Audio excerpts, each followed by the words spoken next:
They're 3 games out of a wild card spot. No one's talking about that. Yeah. He will illegally sneak into Canada if the Red Sox run the table in May. Who's stopping me? I'm just going to swim. Ladies and gentlemen, boys and girls, welcome to the Section 10 podcast. Here are your hosts, Jared Carabas, Coley Mick, Steve Peralt, and Tyler Milliken.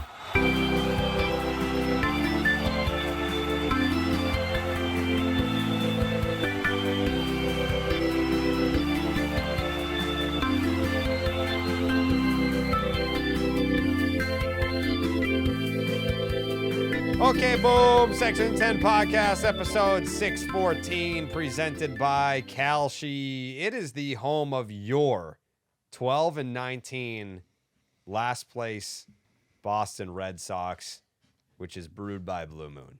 Suck one. Which just so happens to be produced by Michael Emond and Jeremy Bagzewski. Fellas, Bones. Correct. Talk to him. Listen, section10merch.com, we're about to drop the shirt of the summer. I'm telling you right now, we are about to drop the shirt of the summer. If you're a Sox fan, this is the item that you're going to be wearing to AMB this summer. I'm telling you. When are we dropping it, Coley? It's ASAP. A fucking sap. It might be out by the time people get this podcast, perhaps. Just might be. We'll have confirmation. If it goes live during the program, I'll sound the goal horn. Mm-hmm. Okay, yeah. Coley was ripping the Bruins goal horn last night on Just the Nuts. What a what a night it was. Patreon.com/section10 podcast. You got your bonus pods in there. We got the show Clean 40. Are we recording that tomorrow? Friday? When are we doing Friday. Friday Clean 40. Why the fuck are we doing it Friday? Why not tomorrow? Friday 40s, dude. Oh, what about the day off when there's more time to do it, Moving dude? to my new condo, but you guys can do it if you want to do it tomorrow. Oh, so we're accommodating. Okay. All right. Yeah. All right. I'll be ready on Friday, even though I got a ton to do on Friday. I feel like we've only done it on Friday. No. Yeah, that's the other thing, but that's all good. Nope, Mikey. Nope, Mikey. Not all of them, but it looks like we might be trending to 40 Fridays. I don't know. It feels right. All right, yeah. Mm-hmm. Yeah. All right, yeah, that'll be cool. T, what else do you get on the Patreon? Down on the farm. Down the Farm, which is a Red Sox prospect show with the McMahon and Tyler Milliken. And you guys are recording tomorrow, yeah? Yes. We'll have a lot to talk yeah. about. We'll be grieving over Juan Valera, so that will be very depressing. But there'll be plenty of fun stuff, too. Love that. Very excited. Oh, they lost the series. Never mind. I feel like you should get banged for that. You don't think that was on purpose, T? Oh. The Bang King, Tyler Milliken, 300. Yeah, 300. Woo! You're averaging like 1 per every 2 episodes, but you haven't been on the entire 614, so it's much higher than that. I feel like the first year we brought Section 10 back, I was getting banged like 5 or 6 times an episode. I almost don't understand how I kept that pace. I don't know if you guys have just gotten like nicer and the leash is longer now, or if I was just crazier back then. You're a little less dumb. I feel like there's still stuff that What'd you say? that happens. What was the adjective you used there? Just a little less silly. Thank you. You know, a little less goofy, but Is dumb an no, T, I think adjective? I think you've it is, definitely yeah. cleaned it up a little bit, T. We I all think you have. mature. Yeah, of course. Yeah, congratulations, T. Thank you. There were a lot of compliments from Mustache Steve on the stream last night, not just in physical appearance, but like overall demeanor. Mm-hmm. That's good. Yeah, I'm not getting banged that much anymore. I feel like I was pretty rough out of the gate when we all got back together. I mean, T and I had to become friends, Feel which each we other did. out. So yeah. Yeah. And now we're besties. So I feel. I mean, Jerry's right. I don't say that all the time, but I do feel like this is me. I do feel like this is exactly what I'm supposed to be. I'm a mustache guy. And also, I started the Steve's having a big year narrative. Yeah, I appreciate that. The Reddit was feeling it. Steve got a lot of love in the Reddit this week, man. I love it. I haven't been on the Reddit as much. I apologize, guys. I was on there for a lot, and I haven't been on as much lately. I'll get back on there. They had Why some really haven't you good been on there? suggestions. I think people were Why haven't you saying been this on is your there? best year since 2019. Here's the thing. I kind of No. This isn't gonna be bad. No, I that's kinda- a terrible thing to say to a person. Like The last oh, 7 no. years of your Like, career, worthless. yeah, dog shit. But you're finally back on the I up and don't up. Like, fully that's an disagree insane with thing to them, say. but I do think a lot of people don't truly understand like the workflow of how this last 6 to 7 years has gone. It's nice to be able to focus on this solely. Well, yeah, you I do that every betrayed us episode and now. left for 2 years. And, To make any kind of money. But no, it was definitely a breath of fresh air to be able to just focus on this and not have to like tweet about the Lakers. Yeah. I'm happy for you, Steve. I appreciate it. I'm Yeah, happy for the fellas. I'm not happy about this team, and I'm not really happy in general because of this team. But I'm happy for the people on this screen and for Mikey and Bones. Yeah, we gotta. I mean, I don't know about you guys. This might be the earliest the season has just been objectively over in my lifetime. You've tweeted it like 30 times. It's Yeah. I'm seeing it for sure. Yeah. Do you disagree? No, I'm just not like we're in the Red Sox business and we're in the Red Sox entertainment business. So Yeah. there is part of me that thinks like we're hurting ourselves by being like, hey, season's over, everybody. But they suck. There's no getting around it. I mean, when TC said it's the most losses they've had since May 1, I was like, yeah, that kind of feels right. I will say over the last Or by May 1, sorry, by May 1. Yeah, I was like, like, what the what? You're like, they have no losses since May 1. which is like technically, I guess you don't feel as bad because the season used to start like April 5th. So like that way you had to be really bad to get to 19 losses. This team is really bad. But the entire Alex Cora, Chad Tracy thing, the Chad Sox were fun, but people acting like Chad Tracy showed up and like completely changed the way the Red Sox were being run. I was losing my mind. Like they hadn't even faced a lefty starter and people were like, Marcelo Meyer, everyday player. How do you like that, Alex Cora? It was like, no, dude. Like he said he'll maybe face some more lefties in general, but he was platooned immediately today. Like Ranger Suarez, 8 innings. That's nice, isn't it? Huh? Alex Cora would never do that. It was like 2 starts ago. Ranger Suarez went 8 innings. Just did they're it. like, oh, Literally just did you know, Chad Tracy, he won't pull a starter before the 5th inning. Well, it's like, all right, well, look at the last 2 nights, guys. Like, please. I know you're looking for reasons, and I know everybody wants positivity. You know, Felger and Maz is doing 20 minutes on Marcelo Meyer doing backflips in his post-game interview when he's just like, hey, I love all the guys that left, man. Best of luck to them. Like, yeah, they're going to say nice things about Chad Tracy. He's the fucking manager. He's going to be their boss for the next 5 months. And I like Chad Tracy. I'm just like, stop looking for shit. Listen, People just want to grasp onto anything to continue to watch. Which is fine. Let's just Which I get. do yeah. real shit, not just what's, random things. I mean, obviously, we're still gonna watch, and there might be twists and turns from this season that I still think that they're gonna go on some sort of run where It's inevitable just with how many games are left. Yeah, like they'll probably have a 30-game stretch where they have a winning record. I would hope. I mean, that's not guaranteed. It's not They could guaranteed. go 16 and 14. Yeah, I think they can. 500 Let's make the month? shirts. Tell them they can't. Just Fucking go tell 16 them they and can't. 14. That's all they got to do.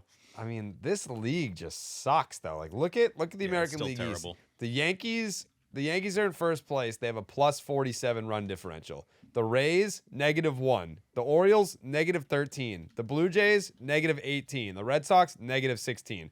In the Central, the Tigers first place +7. Then you have the Guardians -8. The White Sox -24. The Twins -1. The Royals -16. In the West, you have the A's in first place with a -11 run differential. Then you have the Mariners +7, the Rangers +8, the Angels -11, the Astros -25. So you basically just have the Yankees plus That team swept 47, you. plus 47 for the Yankees. I would like to have someone do the math. What is the average run differential in the American League if you take out the Yankees? Jared, It's I'm got to on it. be like negative, Yeah, 2, something like that. probably in the teens, maybe. I'm going to add What's it up. hold on, you said the Astros were -25 Yeah, and they beat us every game like 9-1, right? Garrett Crochet started Yeah, one of those yeah. games. Yeah, they swept us, right? Yes. Yep. Yeah, so they're outside of removing the Red Sox, they're like a -50. yeah. Yeah. That's crazy. I would venture to guess the average run differential in the American League, if you take out the Yankees, is like -9. Something like that. That's nuts. Yeah. The whole league. The whole league. Is everyone in the NL positive? Like, where's the? Wait, there is has that to be some true? positives floating around. No, you got some big numbers in the National League, some big positives. Yeah, the Okay. Braves are +68. The Marlins +1. Reds +6. Cubs +35. Brewers +30. Pirates +18. Dodgers +66. Padres +8. Everyone else is negative. The whole league sucks. Sucks. Tough year for certain people to be like, this is the best sport in the world. It is a great sport, and Kalshi's a great app. Baseball season is here. Now you can trade every game on Kalshi. On Kalshi, you're trading against peers in a live market, meaning that there's no house. And as the probability changes, you can buy in and out of your position. For a limited time, download the Kalshi app and use the promo code SECTION10 to get $10 when you trade 10. That is KALSHI. Kalshi. Trade on anything. Jared, Steven. the AL run differential without the Yankees is -122. That's an So- average of -9 a team. Did I fucking math or did I fucking That was math? pretty good. Yeah, that was really good. I fucking nailed that. mathed right there. Mm-hmm. Yeah. I forgot what that sounded like. Dude. Can you That's edge me with that crazy. one more time? No. Okay. Nope. Can I tweet that? Yeah, of course. Fucking tweet it, dude. Not See, counting. what's your number one reason like a casual fan should watch the Boston Red Sox right now? Damn. Who are you talking to? T? I said T. Okay. I know you're tweeting. Steve's Tweeting. mathing. Yep. If I were a casual fan, I still think my overall thing would be Roman Anthony because I do believe we're going to get that Roman Anthony at some The point. fielder? Hey, listen. We had one rough throw, but we had two really good throws in this series. So we're making progress True. on that front. You know, they did fire the outfield I'll coach. give him 1 point. I'll give him 1.5 good throws because he was clearly safe at second. Oh, yeah, definitely. I was just happy that it was accurate and where it needed to be. Sure. To be Sure. fair, he wouldn't have got the guy today if Connor Wong's foot wasn't in front of the plate. I still think Roman Anthony would be my number one, but right now it's Ranger Suarez. I think if you just want to watch something fun and relaxing, if you have a hard thing going on in your life and you just need an easy 2.5 hour ball game, Ranger Suarez gives it to you. That's true. I can't believe that was this series. Doesn't that feel like a week ago? Like the fact that led this series off was like, okay, Chad Sox, here we go. This team's buzzing. And by default, like regardless of how the first two games go, but whichever way the first 2 or 3 games went with the Chad Sox, that's how we were going to just sum up Chad Tracy. Like that was going to be the reaction no matter what. Them going 2-0, it's to your point earlier, T, it's like, oh yeah, they're different. Everything's different just based off of the result of the game. But now they're 2-2 and you know, things have obviously changed as the series went on here in Toronto. But I can't believe that was earlier in this series. I mean, Suarez was incredible. It was like, wow, the Red Sox won the way they have won all season when the starter goes 6 innings and pitches really well. Yeah. That's crazy. It's still the same shit. And it's like when they can score some runs, they have a chance to win. Like, woohoo. That's stunning. Woohoo. Yeah. It's not good, man. I was at 98.5, the fucking Sports Hub earlier, and you know, even Felger was trying to get something out of me, being like, "Oh, Corporate Carabas, we're about to hear about how the season's not over and how they're gonna turn this thing around." I was like, "No, you're not. I fucking hate this team. Like this team blows. We're not even at May. We're not even in May yet, and the season could." Why did you just text me that, Steve? I thought you were going to type out the tweet, so I was like just doing it for you, trying to help. Wow. Not counting the Yankees, the combined AL run differential is -122. Yeah. I put the average run differential. Okay, I didn't put that in mind, so good job. Could have done both very easily. You have a ghostwriter? Yeah, Huh? I've been writing up Jared's tweets for years. Yeah, for Holy years. shit, cock Steve. rocket, dick shot in my nuts. I think that's what you say. That's not funny. Kind of funny. That was a little funny. Yeah. I don't T, say that. you brought up. You don't do that as you much brought up- anymore, actually. No, I don't care. Who, I don't care. Who are you supposed to do it for? This team stinks. No, I don't There care. aren't. There are no cock rockets. This team They had a severely cock lacks rocket dick today. shots. I feel like WC40 Yeah. had a dick blast. I just when He I did. see him, I'm like, some team is going to be foaming at the mouth for him at the trade deadline, and we're going to sell him for like the worst thing you've ever seen in your entire life.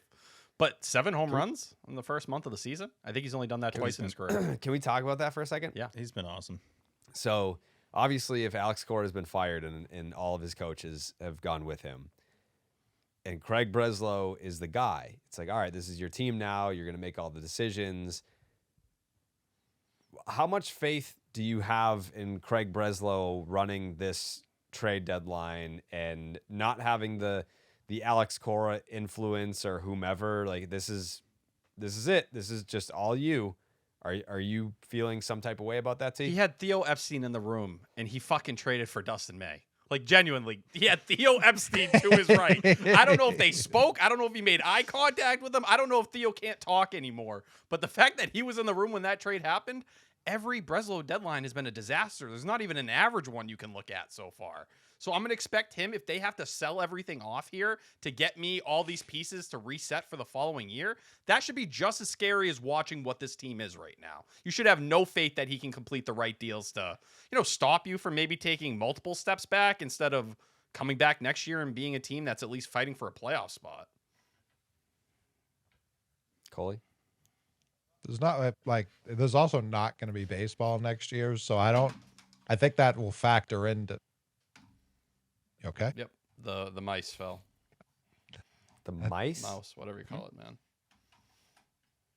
That's definitely not plural. It's just You don't know how many I have. Unless you got multiple. Yeah. Yeah, I don't know why you'd have multiple.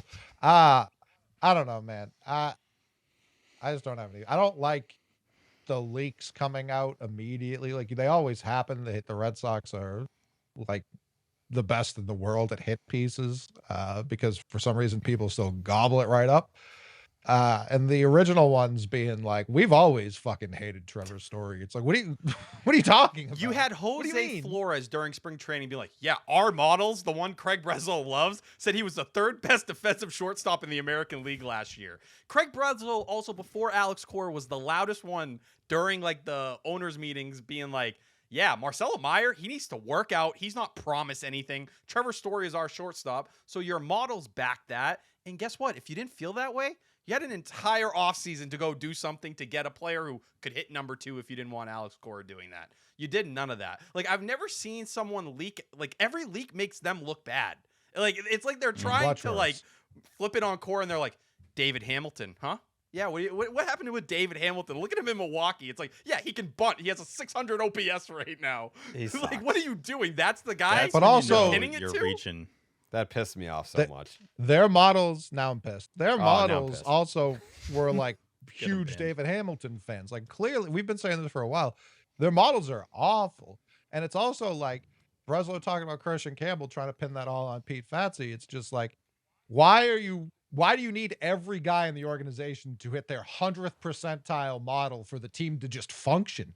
That's a horrible way to build a team. Like that's just not how sports works. It's also, I've been thinking about like, look at last year. He spent 3.5 months down at AAA, and it never worked out. Like, he was worse by the end of the season than he was when he got sent down. So it wasn't like he got free from Pete Fatsy, and it was like, he's good now. They figured him out. We're Right. seeing the life now. He's really starting to hit the ball hard up in AAA, but he had to completely change his mechanics. Like, what he was doing at the plate would not function in the big leagues once pitchers realized he couldn't do anything with the ball inside. You gave that extension to a guy who needed a swing overhaul. He's talented, I think, enough to come out of it. But, man, put that blame on yourself. Yeah, he You is. forced him in that lineup. You made those decisions, and you chose to play, Bregman at third and Devers at DH, and that led to all that fallout, man. These decisions, like, it's pointing the finger at everyone but himself, and it's so infuriating because there's so many different things you can list that go back to him. Well, this is where like the PR team comes in because now since Devers is off to his 9th straight slow start. Mm-hmm. People are like, see, Craig knew what he was doing. He knew to get rid of this guy because he was always going to be bad. And it's just like, this is not like the reality normal people are living in. Like, and if you even think he did a good job with that trade, he immediately punted on all of those people for the aforementioned Dustin May. So even if you think he did a good job there, he immediately turned around and did a much worse job. So no, Jared, it's a 0. It's a 0.0. But to be fair, he's gone into both of the previous trade deadlines with like the intent to buy. So maybe if he's intent, but like he was also supposed to sell an outfielder last year. And then 2 days before it was like, well, the boys have won 3 games in a row. So who knows if they piece together a 2-game win streak, maybe he'll take all of his pieces off the market again. I mean, you're in a point right now where you've got, I guess, some valuable assets, and they're going to have first dibs at, I guess, starting the market, like getting ahead of it, being like, all right, yeah, if Sonny Gray comes back healthy and he's okay, all right, what will it take? Sonny Gray, Wilson Contreras. I mean, the whole fucking team is basically like 1-year guys. Yeah, like just I think Whitlock. Chapman. I think Whitlock could easily be someone they move. He's the kind of with a little control that another team's going to bite on. Yeah. If you look at like what Griffin Jacks got last year, if that's on the table for Whitlock, I'm doing that 10 out of 10 times. And I love Whitlock. I'm not like actively looking to shop him, but if someone's looking to pay that, go for it. Yeah. Like what's Chapman worth out there? He was worth a lot last deadline. Why? What am I missing? I don't remember what was. I got killed for trying to trade him at last deadline. No, killed. I just thought that you were saying that there was like a rumored trade that the Red Sox turned down. No, not that. But like you see what Will always calls him Duran, and I don't think that's how it's said. But that's stuck in my. Yeah. Joni Duran. He's not Duran. He's Duran. Duran. He just says it like extra. Extra do in it. Yeah, a lot of do. Like he went for a fucking haul from the Phillies. That was Mick Abel. So if that's, it was Mick Abel, and it's not Taint. It's Tate. Yeah, I Eduardo think so, Tate. Yes. The catcher. Yes. Every time I see it, I'm like, big Taint. I Went kinda like over it. to the Twins. Yeah, it'll be interesting. I wouldn't let Chapman pitch again, honestly. Like you said that for what? last year too. Yeah, it was the same thing. Yeah. But like last year, I guess you could be like, yeah, that's preposterous. This year, like, what? Why would you let him pitch again? This is the issue with the way Craig. You don't even win games, so why is he in the game? Well, yeah, we're watching Garrett Whitlock in mop-up duty today. That's always a blast to see. But the issue is with the way Craig Breslow framed the entire firing of Alex Cora was we're doing this early because we think that we're a playoff team. We think we can compete for the division, and we have enough time to go and do that. That was a stance you took. It wasn't, hey, man, we need to take a step back and give these players maybe some more support than we originally thought. No, they're trying to compete. So, like, you're going to be judged on that line, and I hope the ownership holds them to that same standard, or else, like, if they just are like, we're gonna take a step back and we're gonna let Craig kind of build his vision with the staff that he really dreamed and envisioned of, even though he gave all these guys 1-year contracts over the offseason, or excuse me, not 1-year contracts, just contracts in general. That's okay. Hey. Now he's going to build his own vision, even though he could have done something over the offseason, maybe spoke up or maybe been willing to push on an issue. But no, he was fine just letting it be. We should just be okay with that with our CBO that, he may feel some way that something needs to change, but after doing the job for multiple years, he can't enforce that change. Even though he was the one who gave Cora the 3-year extension. Like the first 3 months, Coley. Steve. Oh, thank you, sir. I was like, damn it, I'm going to be third in line. T, if you want to finish, you can finish, T. Oh, the idea that Breslow did not give Alex Cora the extension when the whole first year Craig Breslow was like, Breslow needs to feel him out. Breslow and him, we're not going to promise anything. This is Craig Breslow's decision. The guy flies to fucking Colorado to lock a deal done. Can't get 5 years done. Goes with 3. Now all of a sudden I'm supposed to sit here and be like, Alex Cora bullied him. The guy he chose to give the extension to. I'm sorry. I'm fucking good.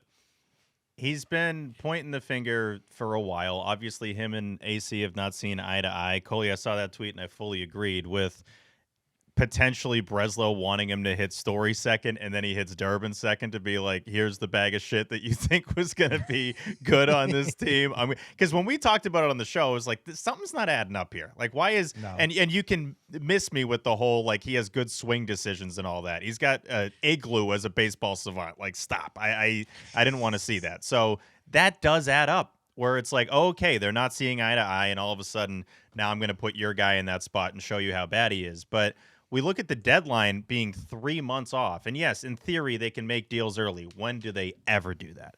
Like, has Breslow ever made an early deal? Devers. I mean, Devers doesn't got. I know Devers, but I'm saying, like, without Quinn issues. Priester. Yeah, April. issues happening. Okay, I'll give you Priester too, but just seemingly anything that's happening, it's like last second, up against the deadline, and it's just like a panic move because you didn't make the move you wanted to make, like Joe Ryan.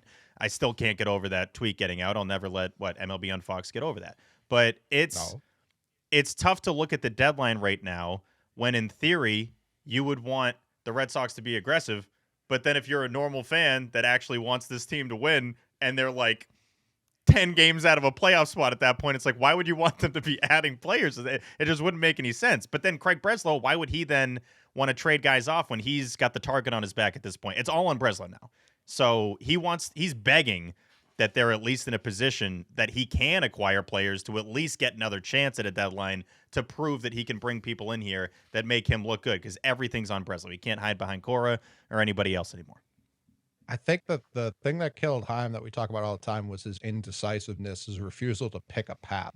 I don't know that Craig necessarily has to buy, but he can't be a huge coward and refuse to sell. Like that, I think, would be his But couldn't you undoing. think that he could do that if he thinks this is his last year with the team and he's like, I have to buy, or else, like, if I sell guys off, they're not going to give me a long leash. Like, You're they describing want to 2023 right now with Heim, where at the deadline they essentially told him you can't add money, and he was like, I'm not going to sell. This, like, I'm going to take my shot here, and then they fall out of it, and they're like, get the fuck out of here. Justin Turner for who was it? Cabrera. Like, Edward Cabrera. Yeah, Edward Cabrera. He's like, sorry, fuck you guys. Like, you're going to have to get out of here. I just can't get out of my head that Breslow and Bloom spent this offseason watching baseball games together, their kids playing in a local league.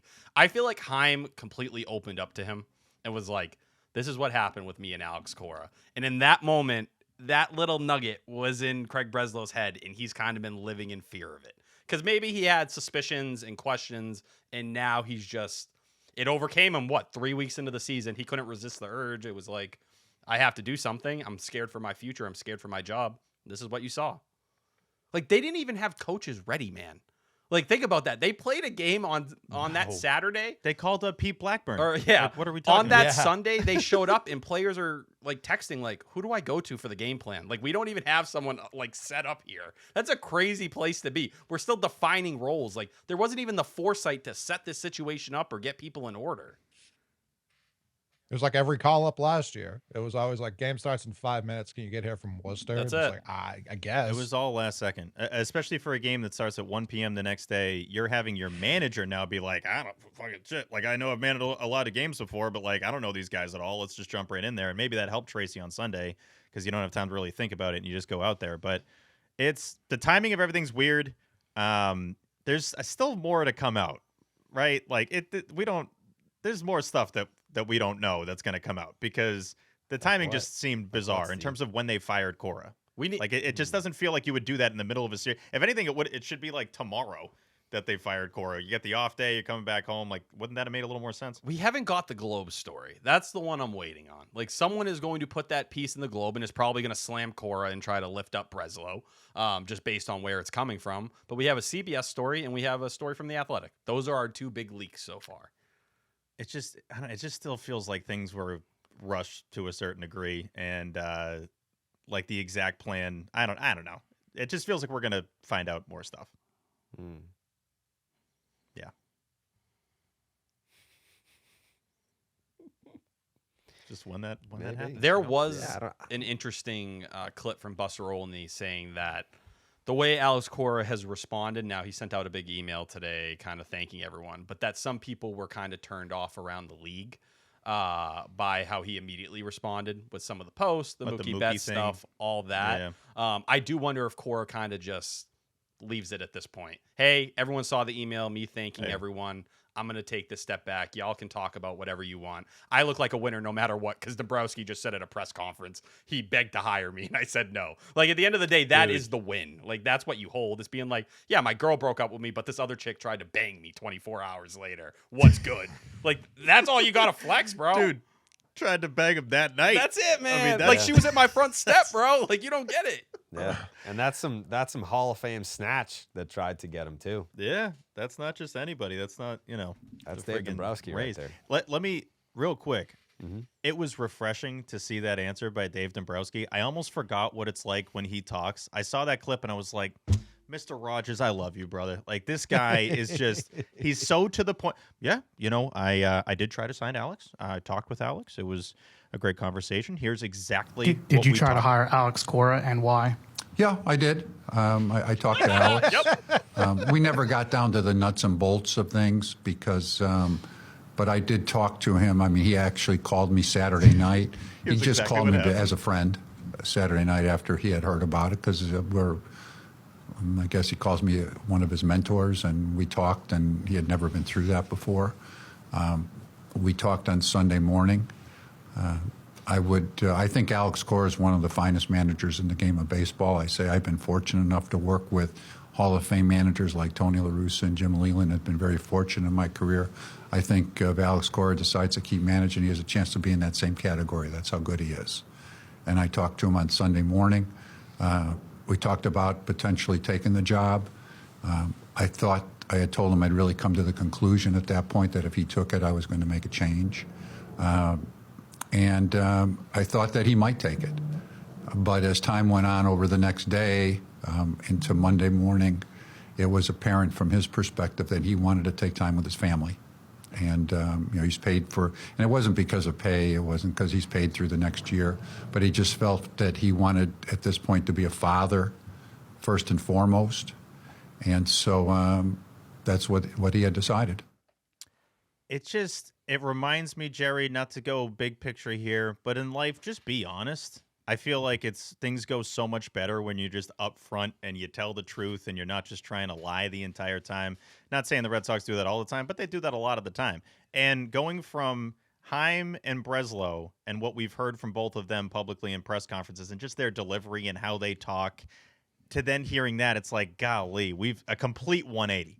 A complete 180 to how the message is delivered, to how much honesty there is in a press conference, to how much we don't hear that we could easily just hear and that doesn't need to be all covered up.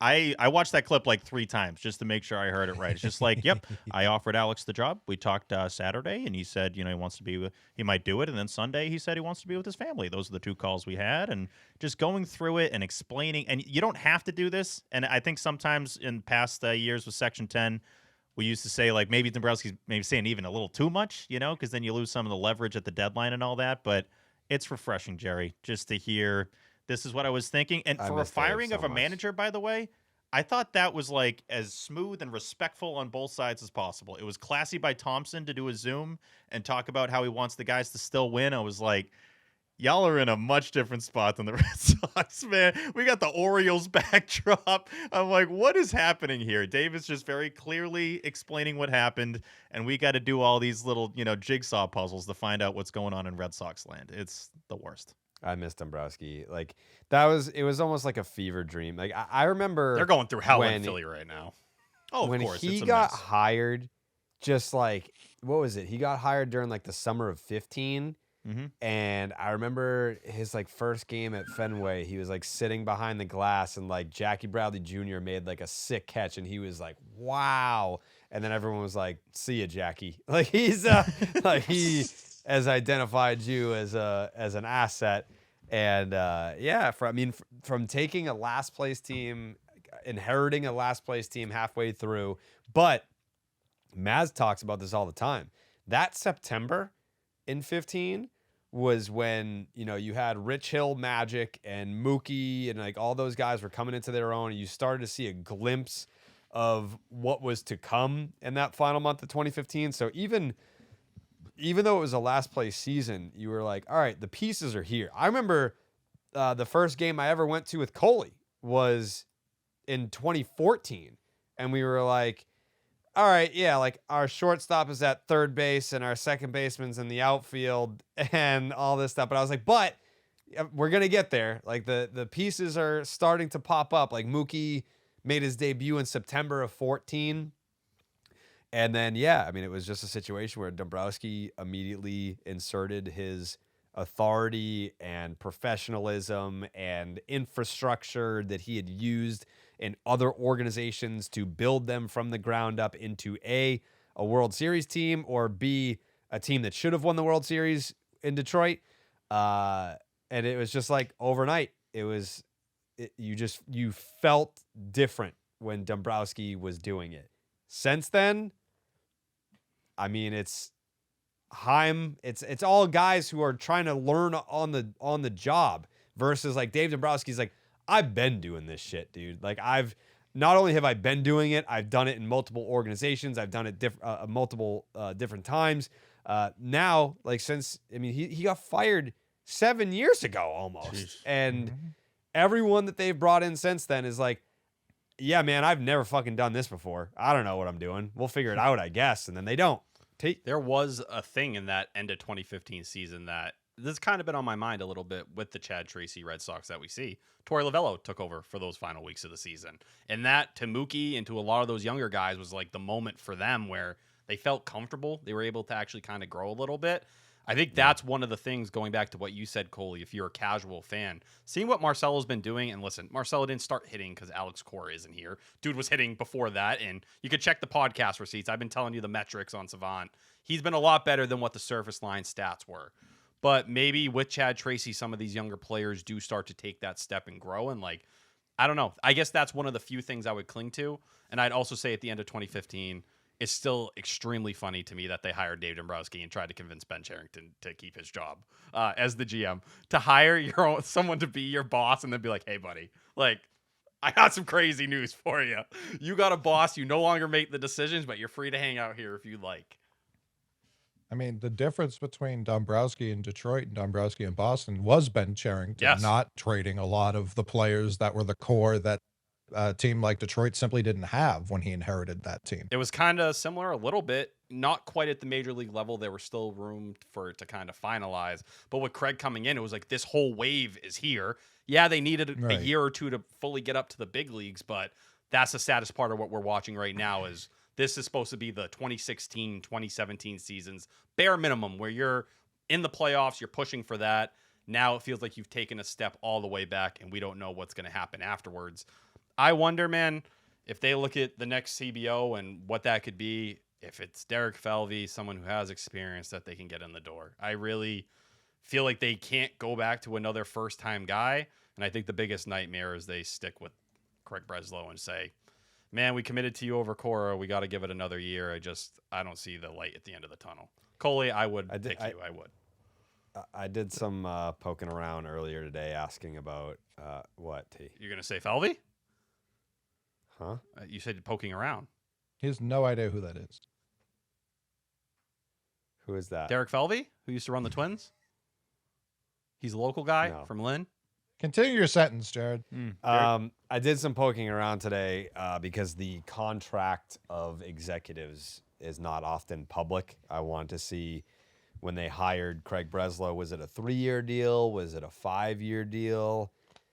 It's a 5-year deal, from what I'm told. I was going to say, he had all the leverage at that point. The Red Sox were bet. Like, I was legitimately the next call if he had said no. No one's made it past 4 years, though. Dombrowski didn't. Chaim Bloom didn't.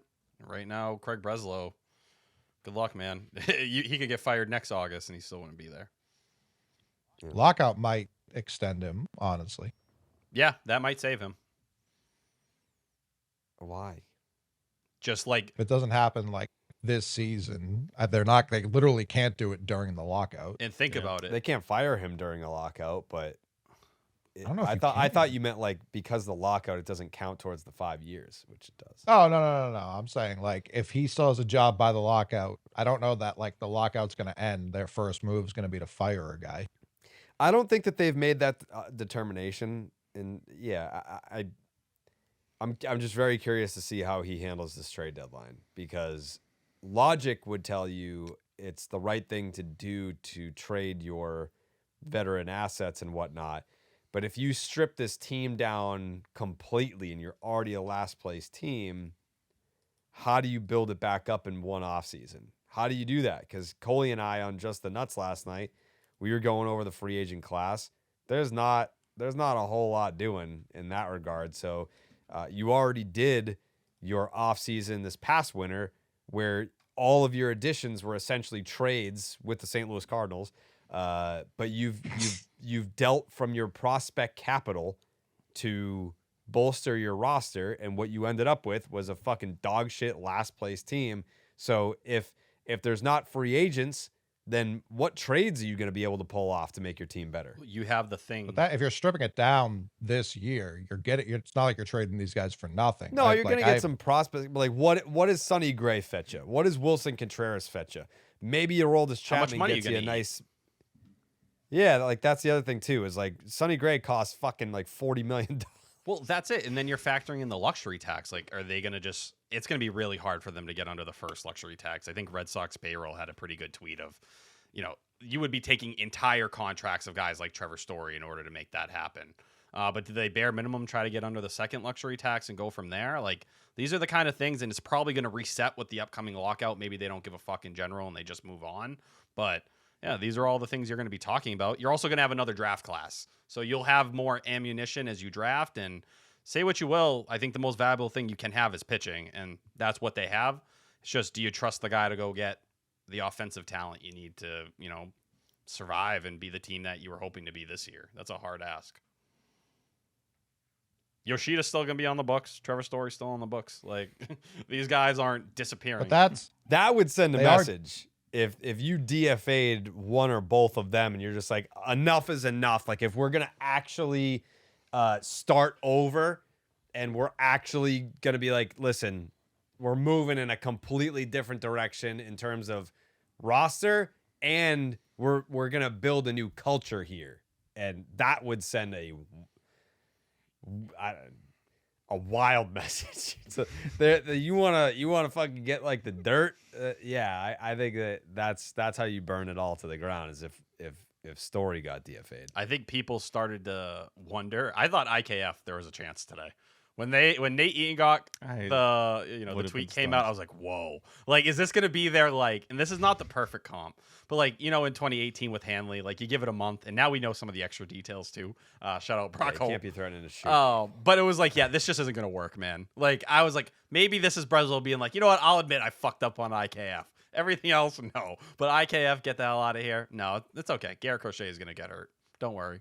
It's 10 times worse. I saw that tweet and it was like, there's a 0% chance they're going to DFA IKF. Would that be like $1 million a game? I mean, how many games have you played so far? Like, it's you're basically at like $500,000. Still starting against lefties, IKF.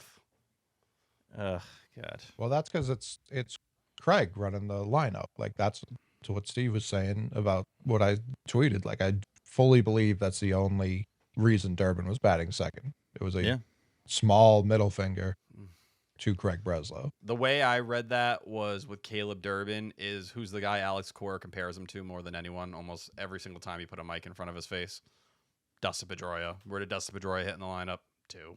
Second. Yeah, but the big difference there, T, is Dustin Pedroia didn't suck ass at baseball. Well, Alex Cora would He tell can you hit. he actually did suck until May. Well, that's yeah. I think Corey even brings up Pedroia is like, hey, I had that guy drowning for the first month and a half of his career. Like this whole city wanted me over that pipsqueak. It was true at the But- time. For like a month and a half. Yeah, It was true. but fuck. I think everyone would be like, it's not a dumb fan base. If Nuttown is up here and playing August, September, even earlier than that, even if they're scuffling, it's going to be like, all right, I'd rather watch these kids try and grow together so that next year or whenever, that's our core, as opposed to these guys who like may or may not even know each other. Well, that's my thing with the Christian Campbell stuff right now. Because we hear, all right, Craig Breslow is angry. Pete Fatsy was the guy he blamed him for. If Campbell continues to find himself and this team falls further and further out of it, does Craig Breslow, whether it's making that trade early, whether it's, maybe DFAing Yoshida and trying to restructure this lineup in a way, you're still pretty screwed with the outfield situation, but maybe someone gets hurt and it opens up. Is he going to kind of force Christian Campbell into this thing to be like, you know what? I'm right. Like, this is something I can point to and be like, if we had the right hitting coach, if it was all drive line at the big league level, look where we would have been. And I think that's the hard thing for a lot of people when it comes to the Pete Fatsi situation. I don't think people understood where to group him in this entire driveline convo. And Stats has some stuff on this today on Twitter too. And while I wasn't a Pete Fatsi guy, I do think you need to find the medium. Like there is somewhere in the middle of driveline and old school. I just didn't look at Fatsi as a guy who was seemingly doing that very well. But I don't know. Like at the end of the day, look at the lineup the last couple of days. Like the lineup sucks. That's just the reality of what it is. And it's not going to improve significantly in one way or the other. People thought I was like defending Fatsi today. One, I've already said there's no hitting coach alive that's going to fix the 25 guys up here right now. Like that just doesn't exist. That poor Duran is up. Like he's going to start hitting righty next game. Like he's up there with a new stance every time he digs in the fucking he's just box. testing out what to do with his leg every day. It's like, I don't know. Did you Let's put it like this the angle. thing that he's doing with the bat now? He's lost. Yeah. Well, and he looked good with the toe tap. Like that's the thing that is really frustrating to me. It was like something was working there. But in one of the pieces, I can't remember if it was The Athletic or CBS, we find out Ben Rosenthal was his guy. Like that was the hitting coach he was connected with. They got rid of him. They did not bring him back. So like when you're talking about having guys that work with certain hitters or get them where they need to be, okay, you get rid of Luis Ortiz because he was Rafael Devers' guy. Well, now Jarren Duran doesn't have his guy, and it looks like a guy who doesn't have a hitting coach he trusts. I mean, it's hard to know exactly the relationships of some of these guys with coaches. I feel like we hear stuff publicly, but like I've always mentioned, there's a infinite amount of things that go on behind closed doors that we just don't know about. But T, you've referenced it 1,000 times, and I agree with you. Who was Jarren Duran's biggest guy? It was Alex Cora. Like AC was constantly backing Jarren Duran, even when times were tough. It's like, no, this guy's a leader. This guy's kind of the heart and soul of the team. And you see that, and that's kind of why I wasn't surprised when he changed his outfit 20 times so he didn't have to talk to the media. Like, I'm sure he's pissed off that Alex Cora's not here anymore. Jerry? No, I think I'm an idiot, and we're all kind of idiots for not realizing this. Kyle Hudson, he was like Extremely close with. Huddy. Yeah, extremely close with Kyle Hudson. Like when he had his breakout year in 24, he basically said, yeah, like Kyle Hudson changed everything for me. And then, so I think people took that as like, he something about Cora, but I think it was far more about Kyle Hudson. Agreed. I think it was both. Yeah, I think it's all. It can be a combo deal. Yeah, it's everything combined. McAdam ripped the fuck out of him on Fenway Rundown. I don't think I've ever heard Sean McAdam cook someone like that. Yes. And like he undressed him. And he was there, just right? about being unprofessional and treating the media like they're garbage and not, shooing people away like they were doing something crazy for wanting to ask him a question and throwing out 21-year-old Roman Anthony to be the guy who had to be it. I mean, if I were to pick one player that would not jive well with McAdam, it's probably Jarren Duran. I have never heard McAdam literally anything in common. I've never heard McAdam that passionate about anything, and it's not a diss. Oh yeah, he's just a very mild-mannered guy. But man, talk about a guy who's been on a beat for a long time. That's been around a lot of baseball players. He's been doing it. Jerry. In the future, T, because I mean, I don't have time to like listen to all the Red Sox podcasts that you do. If there's something interesting like that, clip it and send it to me, and I'll put it in the thing. We can like play a little snippy from it. I'm sorry, I didn't know it was because I would like to hear that. Well, I think T's a little shell shock. When he promotes 310, he gets killed. So yeah, that's true. Yeah. But I mean, like at the end of the day, like Catillo's now a voter, TC is a voter. Even when you sometimes are like send me stuff that's like popping right now, I feel I don't know. I never want to like send stuff or overwhelm with stuff like that. I don't know. I don't want to be annoying. I'm asking for it. Like the what was it? Sunday. Yeah, the June Lee stuff. I texted you and I was like, all right, there's a million hit pieces. I was like, tell me which ones do I have to read and what order should I read them in? I'll send it next time. I do think another thing on Jarren and just like the players in general, sometimes we read, and I am, critical of this, or I'm guilty of this as well. Sometimes we read so much into the body language of these guys and think, I wonder what this guy's thinking. I wonder what that guy's thinking. I bet a lot of times it's similar to what we're thinking as the diehard fans. They're like, what the fuck's going on here? Like, I'm sure when they get that news of Cora and everybody else, it's like, gee, another thing, man. Like, it just never ends with this organization, especially for someone like Jarren, someone like Whitlock, someone like Story. I think of Tanner Houck, wherever the hell he is right now. He's been around for a while. But I think a lot of times they probably react similar to the fans and look at what's happening and, privately probably say stuff like Trevor Story said and won't say it in front of a mic.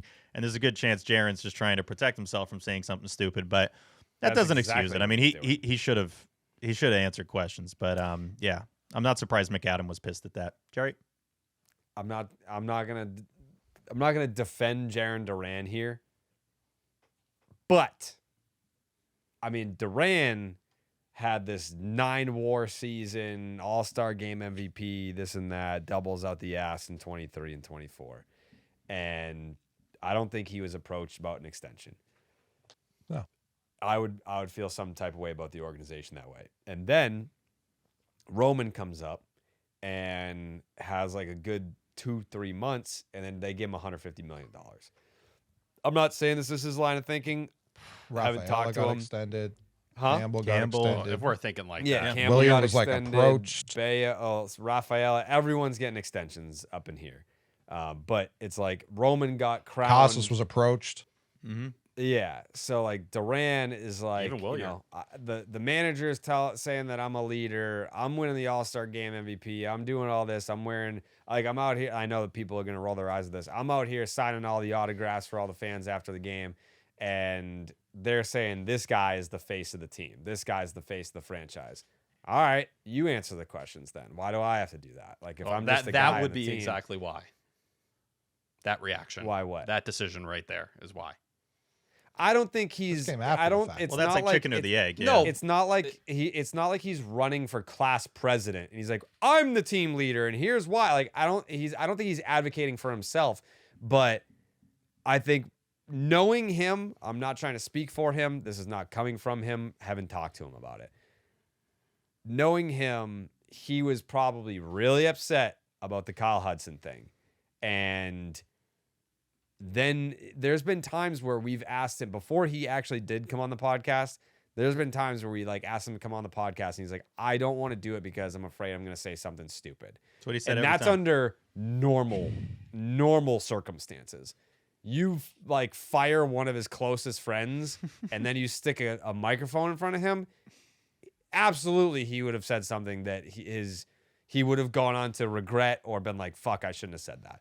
So, I mean, I without hearing what Sean said, I'm not saying Sean's wrong, but I get why Jarren didn't say anything. The way Sean framed it, it wasn't a, hey guys, not right now, I'm not up to it. It was Yeah, I'm sure a he was shoe with pissy. the hand, a very rude, Yeah. like you're not even, Well, how yeah, dare you he come up doesn't to have the emotional maturity to be he's like, 29 hey guys, years old. I'm excuse me. sorry. He's 29. My friend, I know, but like, it's a character. It's not like an age thing. It's like it's a personality trait. It doesn't excuse it, T. I don't. No, I don't not wanna excuse be it. like, I'm yeah, saying. that's the way to Speaking to- handle it. Obviously, it's I'm not. speaking to the personality of the guy. Yeah. And it's to add on, Jerry, and now we're just going to sound like, Jarren Bobos here, but if you're in the situation that Jarren's in and you lose some of your guys like that and you're going through this difficult a season and you probably think a big reason why I'm having this season is because you didn't finish or figure out the outfield situation with your own team. So now I have to pay the price, not knowing when I'm going to start, not knowing when I'm in the field, not knowing when I'm going to DH. And if you're not going to extend me, now I have to try to look as good as I possibly can to the other 29 teams when I become a free agent soon. And so you're hurting my value for the next place. Correct. So it's like there's not a lot of wins to be had anywhere here. And then you're firing my guys and it's April. What the fuck? And he's 100% right for feeling that way, but he can't say that publicly. Nope. Because now he's an I guy and not a team guy. And he So already it's- thinks that anything he says, he gets ripped anyway. So, Yep. which isn't fully true, but that's how he Lose-lose views it. situation. Lose-lose situation. Yeah. Yeah, still should be shooing people. Of course, you're not wrong. It's not like Don't you should shoot be like, people. fuck the reporters. I mean, the Yeah. way that Jen McCaffrey wrote it, I'm like, I can picture exactly how that looked. And I'm sure it was not great. So like he has seen every guy before him just be treated so disposable by the franchise. And then he himself has become disposable, but in a way like Andy just dropping Woody on the ground. Like you're still in the room, but I'm not playing with you anymore. And it's like a shit way to really deal with a guy too. You've referenced it a bunch.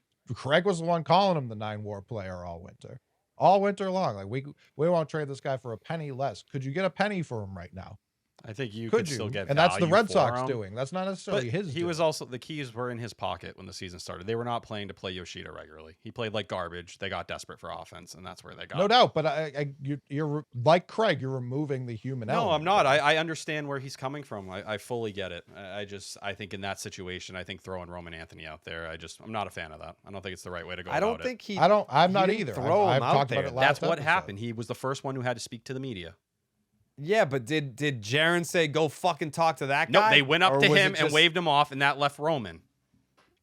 Okay, Who Like, they're send right him to next to Roman. each other. Those are Their different lockers are things. right next to each right, other. but he didn't say go talk to him instead. Yeah. He just said I don't want to talk. In my opinion, a veteran baseball player should step up into that role instead of your 21-year-old guy having to take that spot, especially when, as he said, he didn't even feel comfortable describing the meeting with the CBO because he had never been in that situation before. He said, I'll leave it up to a veteran to talk about that. Which story did? Which is fine. You know, at the end of the day, like, you can have your perspective on the Duran thing. Is it a major detail in all of this? It really isn't. I think if you felt one way about Duran, you're going to continue to feel that way. If you feel the other way, you're going to feel that way about him. Correct.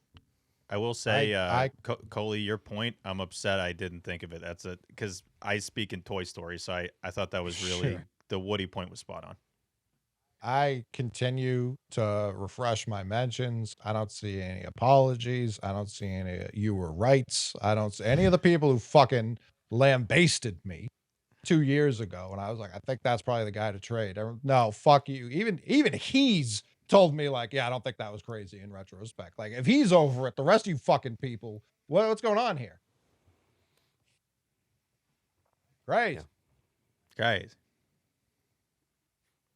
he was one of the few things we had to be happy about. I know that's where I stood at the time. He carried that team that year, like absolutely carried them. And then the Red Sox were like, that's sick, but like, what if we got worse players to take your job? Would you like that? And even from like our perspective too, like we knew how good he was that season, but I think we all agreed there's a next to 0% chance they were going to extend him because of how much control they had of him. Well, no, it wasn't even the control. And his style of play. That was it. It was the built of the ball player. It was a guy who was pure athleticism who went out there and was kind of a freak show. We even said back then, like, nobody was out there saying extend Jarren Duran. You're like, this is perfect. I would want him just until he's about 30 years old, and then I'm good. We lived the Jacoby Ellsbury experience. That was the comp.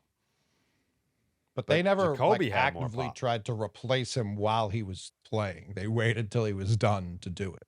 No, they I mean, kind of. They signed Mike Cameron to move him over to left that one year, and then he broke his ribs. I also don't. He was always hurt. Like, he was arguably a better guy to replace in real time than Duran's ever been. Yeah, I think Duran had a spot to hit every single day this year. Like, it wasn't like that wasn't the case. I think ultimately what happened with the team, it quickly put him in a spot where he wasn't there. But if Jarren Duran hit the way Jarren Duran was supposed to, he'd be playing every single day. You could see it. He's hitting leadoff again for a reason. Like, Alex Cora is a massive Jarren Duran guy. Talked about him about how much of a spark he is, but he's been one of the worst players in baseball so far. Like, that's kind of where he is, and part of that is on the organization for the log jam and all those things. So, like, that's just what it is. We got a lot of shortstops. We keep playing the actual worst player in baseball. Yeah, they're right there with each other, man. Red Sox win 5-3. You want to whip through the notebook? Yeah. Not really. It's the right way to do it. Yeah, just whip through it. Yeah.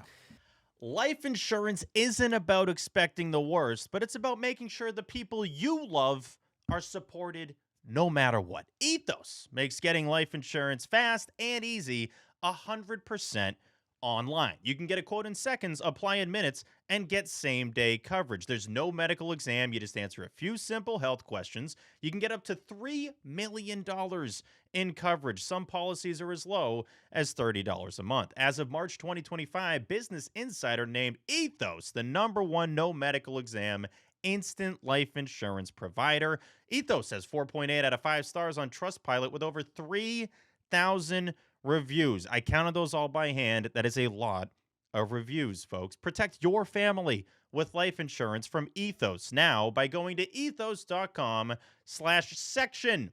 Takes 10 minutes to get you covered today. With life insurance through Ethos, get your free quote at ethos.com/section. That's ethos.com/SECTION. Application times may vary. Rates also may vary. Ethos. I love Ethos. You know what else I love? Nutrafol. You know how in sports, folks, everyone's got a can't-miss training hack, and most of them don't actually move the needle. It pisses me off. They never move the needle. That's how I used to feel about hair growth products. A lot of hype, not a lot of results. What changed for me was learning that Nutrafol isn't just another supplement. It's physician-formulated, clinically tested, and recommended by dermatologists. It's a real game plan for thinning hair. Guys, fellas, if your hair isn't playing like it did in your 20s, like T, it might be time for a real comeback, not another workaround. Because throwing on a hat isn't a strategy. Nutrafol supports healthier hair from within. Nutrafol now offers hair growth supplements tailored to men at every age, because the root causes of hair thinning change over time, and your routine should too. Nutrafol Men for ages 18 to 49. That's a lot of ages. If you're listening right now, you're like, oh my God, that's like a ton of ages. You're totally correct. It helps improve hair growth and achieve thicker, fuller hair in 3 to 6 months. That's not a lot of months. That's a quarter of a year to half a year. I just did the math. And new Nutrafol Men 50 Plus is the first and only hair growth product specifically formulated for men over the age of 50. You can feel great about what you're putting into your body since Nutrafol hair growth supplements are backed by peer-reviewed studios and NSF Content certified, the gold standard and third-party certification for supplements. Adding Nutrafol to your daily routine, it's super easy, kid.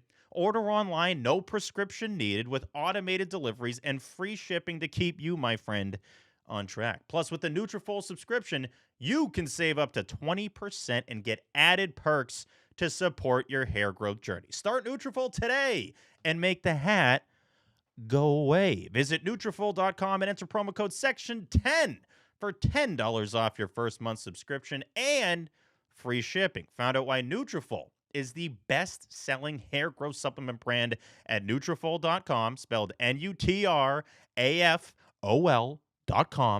promo code SECTION10. Now back to the program. April 26th. No, April 27th at the Blue Jays. Dylan Cease looks like he was born to pitch for the Toronto Blue Jays. I just love the hair, mustache combo. Looks like a hockey player out there. Toronto loves it. You either get 4 earned runs Ron Hare or shutout Ron Hare, and I think we're getting shutout Ron Hare. That was in the bottom of the second. We also might get shutout Dylan Cease, unfortunately. That was in the top of the third. Marcelo Meyer seems locked in, 2 for 2. 1-0 Sox in the 4th inning.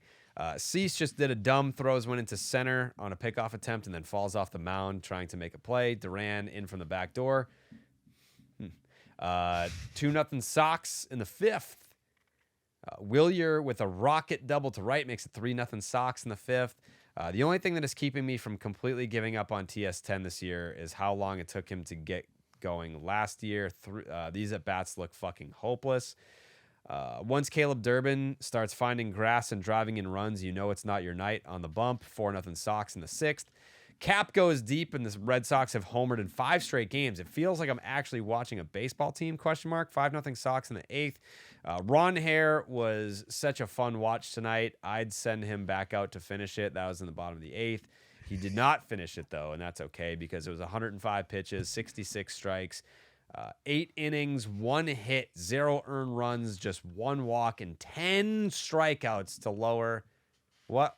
Why are you guys laughing? What? Huh? 10 strikeouts. Keep going. Why are you guys laughing? Us? 3.09 ERA. Nothing happened. Why are you guys laughing? What were you saying? What are you guys laughing about? You wouldn't find it Loaded funny. ERA to what? What was so funny when I was looking away? You had something What's on the ERA? ERA? It's 309. All right. Mm-hmm. Mm-hmm. You got a fit for me? No. What did he T no. tried to interrupt you, and I No. think we're testing out a new thing where, like, you get through the games, and then we mention the things that stuck out to us, and then we keep bada boop, and he was trying to cut you off with the finger. I did forget about that text. Yeah. Hand up. Of course you did. We were letting you And roll, so and me he wanted to Me and stop you so Steve were bad. telling him to shut the fuck up, and then Yeah, we were politely just that like, all "Hey, of a sudden we're all don't blowing do it." each other. It was Yeah, we said it politely. It wasn't anything where we was like, "Hey, wait up, T," and he was like, "Yep, absolutely." T, what do you got on Ron Hare? On Suarez, little different arsenal this time around. Lean more into the four-seamer and cutter. Actually cut the changeup in half in terms of usage. The velocity was down half a tick, so it wasn't the best stuff we've seen from Ranger Suarez. 14 whiffs, 5 on the curveball, 4 on the cutter, 2 on the four-seamer and cutter, and 1 on the sinker. Hold on. 4 on the cutter, 2 on the four-seamer and sinker. 3 on the woo. I don't know where that extra cutter came from. 3 woos for 4 on the cutter. Wait, 9, 11. Woo woo woo. It says here, woo woo woo. woo. I mean, I guess that was supposed to be the Whoa. changeup. That would make more sense. 5 on the curveball, 4 on the cutter, 2 on the four-seamer. Looks and like changeup, Ron Hare. Woo woo and woo. 1 on the sinker. I was all geared up on my Narvaez. Fifth inning, stuff. he had a woo, 6-2 woos, woo woo. Yeah. I'm looking at the Savant. It's not 4 woos, but it was definitely 3 woos. Yeah. Yep. 98th percentile and woo. Thank you. Woo woo woo. I did find it pretty interesting. Only 3 times in 119 starts when he was with the Phillies from 18 to 25 did he go 8 or more innings. He's now done that Wow. twice for the Red Sox already, twice in Good his last stats, 3 Wow. starts. Jesus Christ. Good recovery. Woo. Thank you. Said 2 woos with the Red Yeah. Sox. Those are 8-inning starts. Yeah. Red Sox win 5-0 to improve to 12-17 on the season. Wow, they are cooking, man. Not a ton of notes for game 2. See? Thank you. You were just talking. We're learning a new system here. We're all kind of mixing and matching, you know. I did find it very funny that Carlos Narvaez posted a video of him working with an instructor outside of the Red Sox organization that fixed his swing and is the reason he started homering again. I talked to those people. So I heard that there's former Red Sox that used to go there, like Mookie, quite a bit back in the day. I don't know the truth to that, but that's what I heard. Let me see. Let me pop that message open. It's Gratum G swing. Yep. That's you gotta have a different name, I think. They look pretty successful. Nah. Gratum. Is it Gratum or Gratum? Gradum. That's Gratum. Gratham. Gradum. G swing.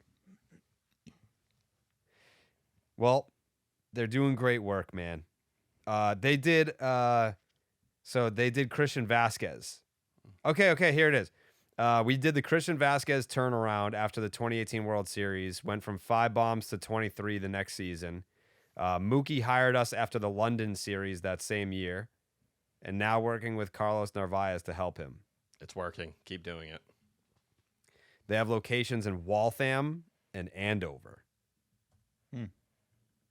There's a couple of Red Sox hitting coaches that follow these guys too, so something to note. But it was very unfortunate timing is probably the right word to see the entire hitting department essentially let go. And then it's like, yeah, look, I trained with this guy outside the organization. I'm hitting nukes again. Mikey, should we go there and make a video? Yup. Yeah, all right. Let's go. I mean, shit. I'm ready. Fuck. Fuck, Whoa. dude. That was a April guaranteed 28th yes. Oh, at the I was Blue gonna- Jays. All What, dude? Sorry, What? our pace stinks right now. I'm sorry. I It's was gonna because of say you something guys. about. No, I know. I was Whoa. gonna say something about game 1 real quick. Go ahead. Yeah, yeah. Steve, please. All right, and I'm repeating myself, but it's worthy of being repeated. Yeah. They don't know how to do ABS, man. They still don't know. Like we're Nah. in May now, and they still have no. Well, not right now, but almost. They have no clue. And I think Story got 1 right, but he was almost like hesitant to do it. So whatever, TS10 gets credit for that. There was one, I wrote it down because I think I forgot. Sadon had 1st and 3rd, and there was an obvious ball. And the immediate reaction was like being worried to challenge. Like he almost like looked at the dugout, which is literally exactly what you're not supposed to do in that situation. The ump is never going to give you that if you look and then you're going to tap your helmet. They just suck at it. But obviously, Chad Tracy has a lot more experience with ABS. I want them to just start from scratch. Just like, let's go to the basics. Let's get the projector out and just start working. Just like, here's a tutorial on how to challenge, because you guys have absolutely no clue what you're doing. I still think that they're a little thrown off from that Cincy series. I really do. That sounds crazy, but from the opening series, they've just been garbage. And even Lou, Lou alludes to it a lot on the broadcast, which is good. And he's pointing out their percentage. I don't care as much about their percentage. The numbers are just so low, still the lowest in baseball, that there's no excuse for it. So got to clean that up. And this is a great time to do it. There's no excuse now. Like, you have a new manager that was in AAA that did this all the time. Just clean it up. I did see some people being like, Rafaela has to challenge that. No, he doesn't. No, he doesn't. Steve, your overall point is correct.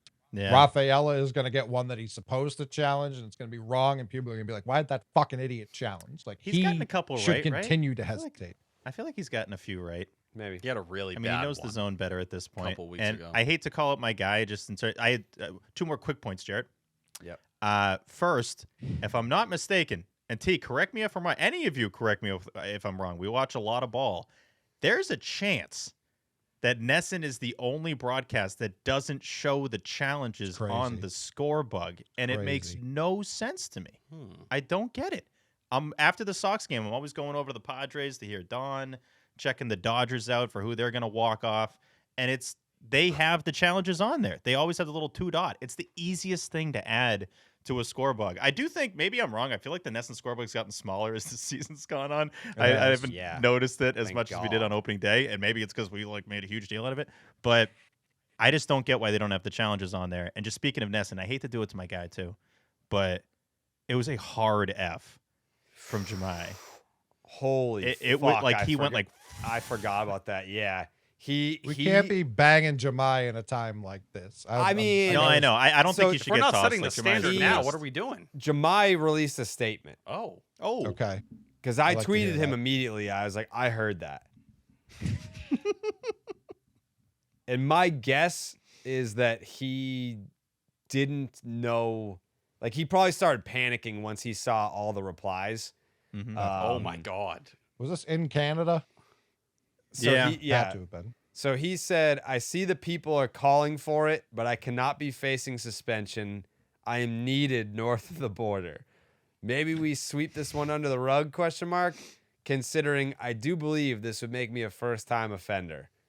And then Leighton responded to this and said, my son was watching. He'll never forget this moment. And Jahmai said, honestly, this hurts me more than you know. I pride myself and think of myself as a man of faith. As there's a drive into deep left field by Narvaez, it will be a home run. So that'll make it a 5-0 ball game. Oh, that is incredible. unbelievable. It is funny Yeah, how Jahmai views a suspension. It's like 30 seconds. He thinks he would have missed the game, as if they would have had like Tina Cervasio doing game 2. Like, we head down to Tina, or maybe Hazel May would just do double That's duty. what I'm saying, bro. She's And in the down mic. there. This random Twitter account at Muddy Chicken Fan said, "What happened, Jahmai? I missed it. I'm imagining a curse word, but it happens. Please say you'll still be with the Sox." Like they were gonna bring him out and execute him in front of everybody. Yeah. He said it. We got to Kicked fire out him. of the country. Yeah, no, I think since it was international waters, Mhm. you know, the line gets blurred. Mm.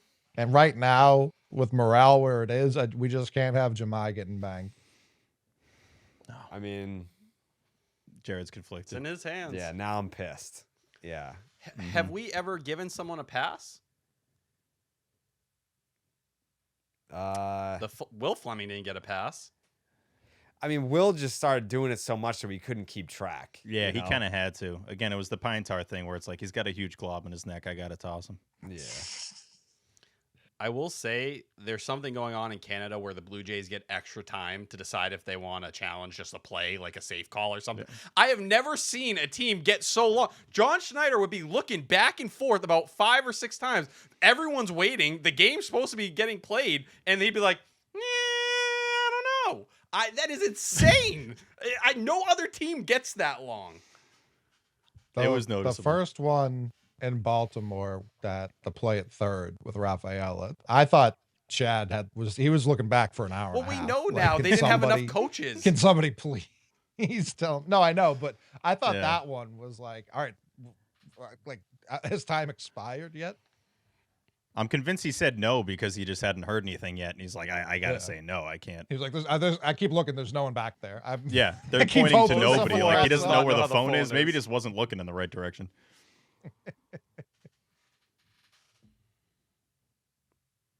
Is he I getting vote banged? no bang.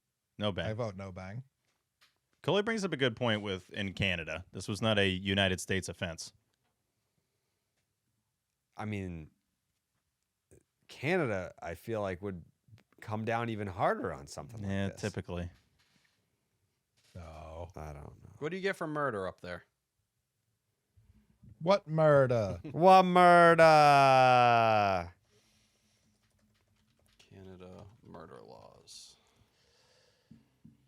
25 years looks like. Okay. So it's about the same as here.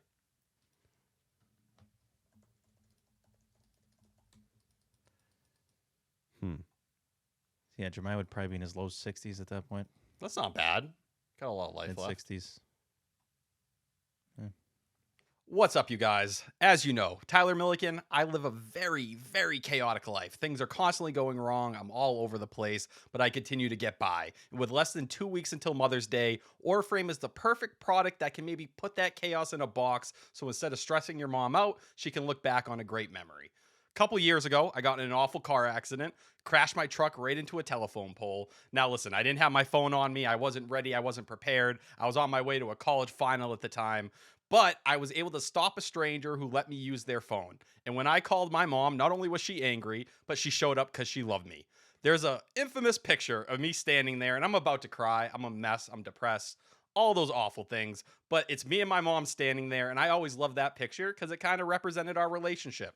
Through the goods and bad, my mom always stood right next to me, even if she wanted to yell at me or throw me down a ditch or do something like that. And that picture still hangs in our house today with our Oriframe. And you could do something similar. Maybe if you have a moment like that, it could be a funny moment, it could be maybe a touching moment, but it kind of covers all those things. The great thing about Oriframes, they have free unlimited storage, so you can add as many photos and videos as you want. You could also personalize your gift. Add a little message, something sweet that maybe touches her heart, so you don't have to go out and get a card with it. You can kind of do it all in one with Oriframe. Make Mother's Day special with Oriframes. Named #1 by Wirecutter, you can save on gifts moms love by visiting oriframes.com. For a limited time, listeners can get $25 off their best-selling Carver mat frame with code SECTION10. That's AURAFrames.com, promo code SECTION10. Support the show by mentioning us at checkout. Terms and conditions apply. Hey, come here for a second.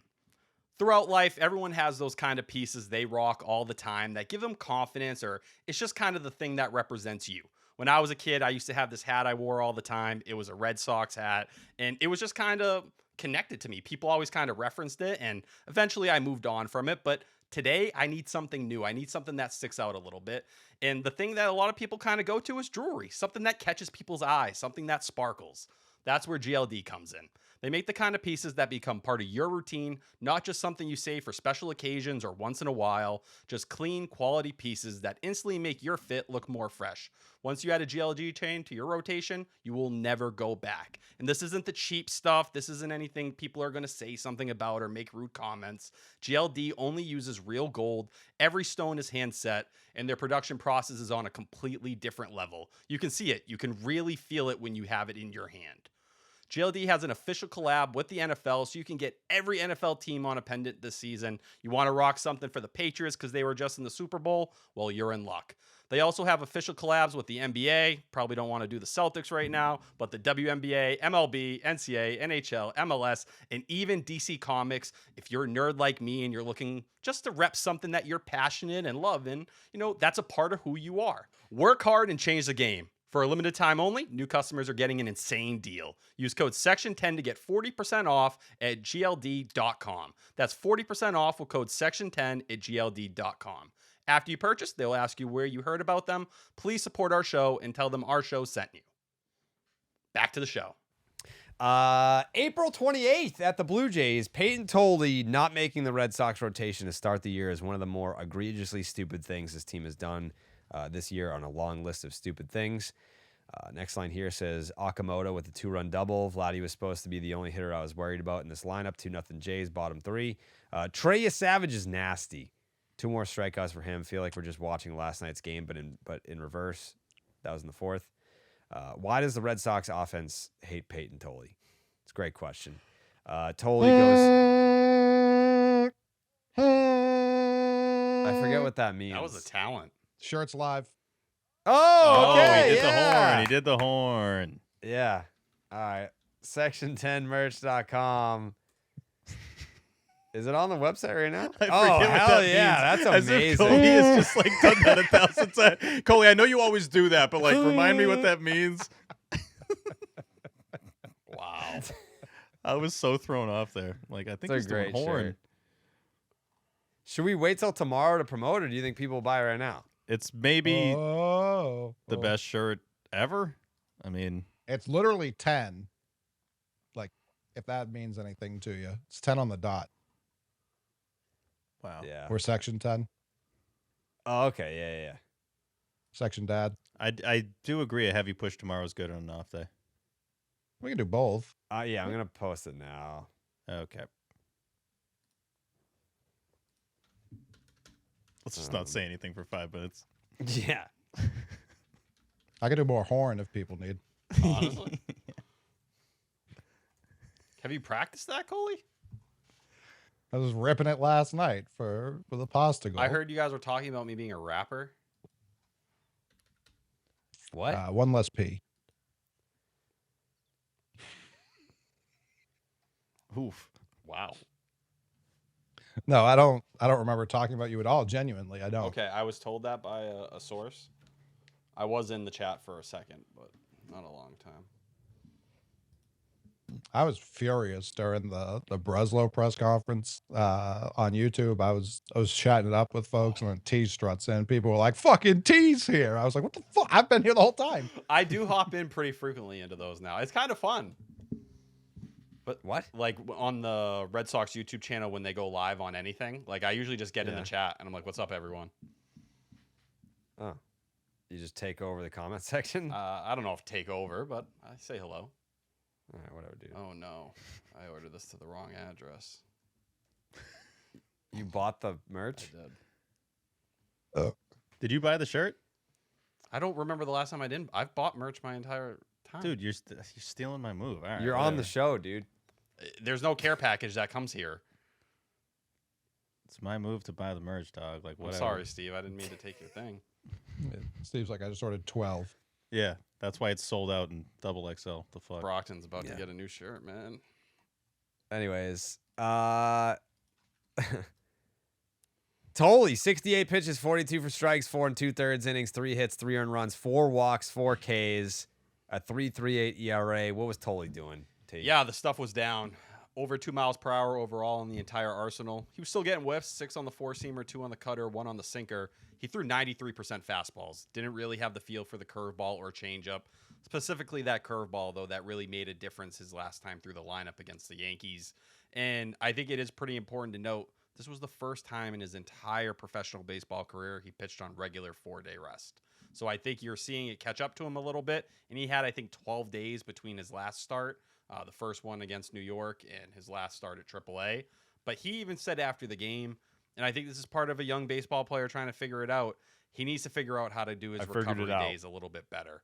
He's like, I don't know if I need to sleep more or if I need to do something differently, but just what I did for this start seemingly didn't get him to where he wanted to be. And he made a comment about Connolly early, even after the game, being like, man, you look like you're really fighting yourself out there. And even with it being 4 2/3, I still think he looked pretty good overall. Yeah, like you had a tough break on that Okamoto play where they ended up... Okamoto, sorry. Listen, who talked about Kazuma Okamoto more than Tyler Milliken this offseason, please? I was going to say, he said it because that's how you said it, Jerry. Okamoto. Whatever. I still think the stuff was pretty good overall, though. Like, I'd take him Now I'm pissed. in this rotation every Oh, day. get him banned. Get him banned. T, what would look better right now on the Sox than the kimono dragon at third and fucking Chi-Town's Munetaka fine. Murakami. Oh, listen, I can't talk about Murakami. I always want to call him Munenori, and that's just simply not his name. I No, don't it's know not why his that's name. what my brain has decided it is. Listen, I shit on Murakami so much over the offseason. Talk about a guy just like shitting on me every single day. Credit to him. He's been he fucking hates you. awesome to watch. He's Kyle Schwarber. Like, genuinely, that's what you're watching. But I don't feel that bad because 29 other GMs fucked it up too. Even the White Sox fucked it up because if they thought he was going to be this good. But I didn't. No, you're right, Coley. You didn't. Even the White Sox would have given him, 7 or 8 years. I think that might have been like, listen, I'm desperate to come over. I'm not this desperate. I'll take 2 from the White Sox and hit the market again. So I tip my cap, man. He's been insane so far. Yeah. Wait, Okamoto? No, he hasn't. Both. Murakami. No, both. Murakami, yeah. Okamoto has 700 been OPS. Fine. He's been fine. Defense has been solid at third, though. Like, it's There's plus literally the swing. There's literally a note in my notes about what T's doing right now. I think for today's game. Anyways. Wait, whatever. what? Fucking note it up, dude. What I'm doing? We're slinging shirts. Yeah, we're slinging shirts right now. Did Okay. you tweet the shirt or did you aggregate someone? No, I'm tweeting it right now. All right. Vladdy drives in a Tolle inherited runner. Oh, now I'm pissed. Get him back. That should be on the soundboard, honestly. I'm gonna add it now because it was on the fucking suspension music that everyone Suspension pissed music. and moaned about. But it's a great drop to have. Now I'm pissed. Yeah, Savage was great. I can't even pretend that that's not true. That was in the 6th. I can't believe that they just let Jeff Hoffman do that to them. He's been broken ever since the World Series. That was in the 7th.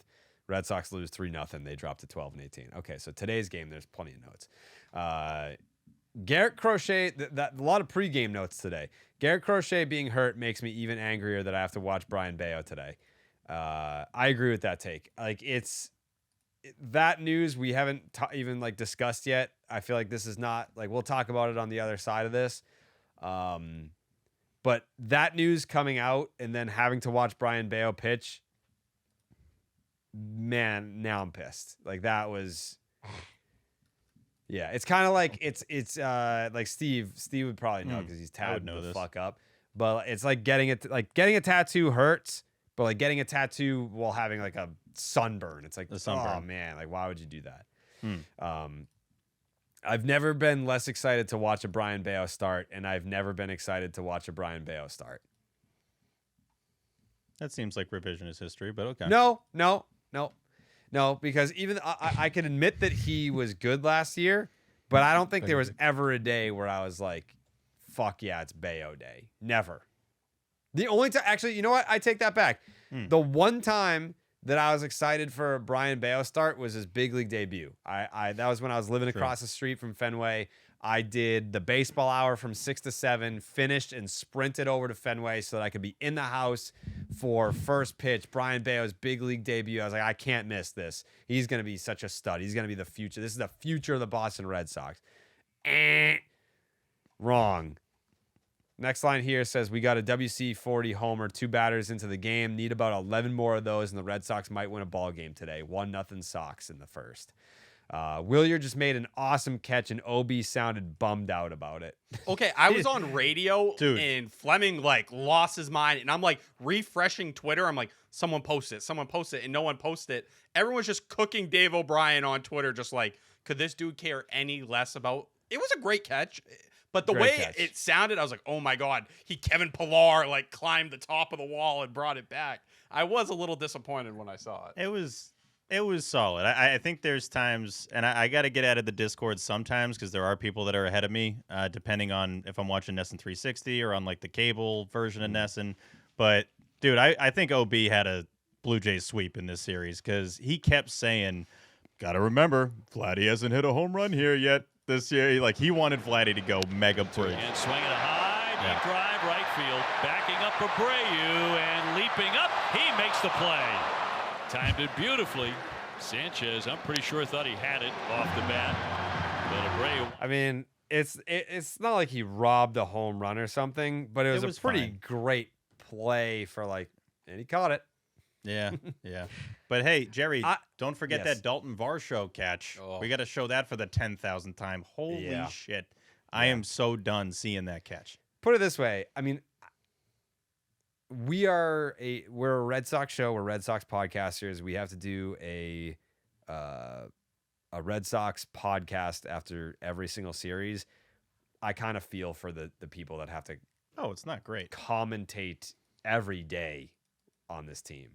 It's like, all right, it's a great catch. I wish it meant more. That's how I would feel. Like if I were in OB's spot and broadcasting was my thing, I would find it pretty difficult to fabricate enthusiasm. Would it be that much different if their record was flipped? I doubt it. That's how Maybe. I'm combating Steve's that. right. That is a good point. We don't know. Maybe if they were 19 and 12, I think the sample size is big enough that we do know. maybe. Hey, he'll get up You for also don't certain know- moments, but that's why it's surprising when he does get up for them. Yeah, that's yeah, why the people national comment games when he he does does. in the playoffs. Yeah. He'll get more pumped for like a Syracuse 3 in the offseason. It's Oh, like no. when you have an old dog and like some days he can jump on the couch and you're like, wow, that's awesome. Like, look, Jesus he's having a good Christ. day today. I was like, where are we going with this? It's like Yeah, when you got an you old start dog talking and you dogs. just Alright. got to put him down and you just Yeah. like know it. I'm Throw like, him into whoa. traffic. Yeah. He's fine. Yeah, he's fine. He's fine. When are we getting our first Eats Mike Monaco food. game of the year? It's a great question. Always He asking. did that. right. No, he's just doing NHL right See, now. It's Cooper Boardman, right? Yes. On the radio. He's got a little Monaco in him, so that threw me off. I thought it was Will in Monaco. They have the announcer voice thing going, but Coop's good. I don't know him personally, but him and Will listened to those guys for game 1, and they were good. Yeah, Will took like the second and third off. I thought he left. I thought he was like, "Fuck this team, I'm out of here." I have had enough of this shit. It was He hates when I do that impression in front of him. He's like, I do not sound like that. It's like, you do. He has to hate that I do it. I'm sure he does, but you're the goat, Will. But when someone's really shitting their pants like Bello, oh, Will was a pleasure to listen to. Like I stayed in my car while I was in the driveway.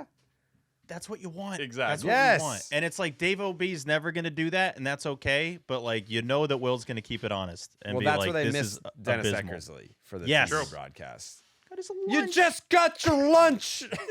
Get out of here. Get out of here. If there was someone to do that for, it would be Brian Bello, especially today. You could argue. Oh, Yo, my Eckersley God. reacting to the head shake, not getting ahead, but like, yikes. Eckersley would fucking undress Brian Bello on the post game. He'd probably tell him the right pitch to throw. Like I think he'd just be fixed by now. Well, Yeah. he kind of did it today. Not to jump ahead. We'll get there I, too. I do think we talk so much about Don being gone that we don't talk enough about Eck being gone from the booth. Like that is a real loss, and would be another reason to watch Sox games this year and kind of get you through the season. Just got your lunch. It's such a good clip. It feels like we only got like a taste of Eck. I know he was here Yeah. longer than I ever remember, but never in like a full-time capacity. Should have been here much longer. I think I took him for granted a little bit. Gonna be honest. your lunch. You gave up 9 hits, 5 runs, 3 bombs. Get out of here. It was Pomeranz, right? Was it Dwu? No, it's Wade Miley. Oh, Miley. Okay. Was it Miley or Oh, Pomeranz? I thought it was Pomeranz in It Oakland. might have been No, it Pomeranz. was I think it was Miley. Pomeranz. Yeah. Was it I think- Miley? Yeah. No, I'm almost positive it was Wade Miley. Miley? Oh no, it was Wade Miley. Yeah, Just there got was. your lunch. So what you're thinking of, Steve, was, I think like Drew Farrell was and like all Pomeranz were going at yeah, it in Oakland. Farrell told him to fucking take it up to the clubhouse. Yeah, this one was about Wade Miley. Yeah. Okay. You just got your lunch. You gave up 9 hits, 5 runs, 3 bombs. Get out of here. Get out of here. That's great. I wish he got a chance to manage. Imagine Eck managing the Sox and just sitting in the dugout with Man. that Moss and any post game press conference. That would have been the best. The post games would be incredible. I mean, The in best. theory, it can still happen. Eck's not that old, right? I don't think he'd ever want to do it. No, he's got to be 70 now. I mean, when did he retire? Like 92? 71, but he still looks great. He looks great. He Who's the retired oldest in manager? 98. Who's the oldest manager right now? Well, I was listening to Francesa, who was like actively pleading for the Mets to hire Cora, and he's like, he's just entering his prime as a manager. He's 50 years old, and it's like, yeah, when you put it that way, he's got like 30 years left. But Cora's also telling you, like, I need to be done here. Like, I cannot do this for much longer.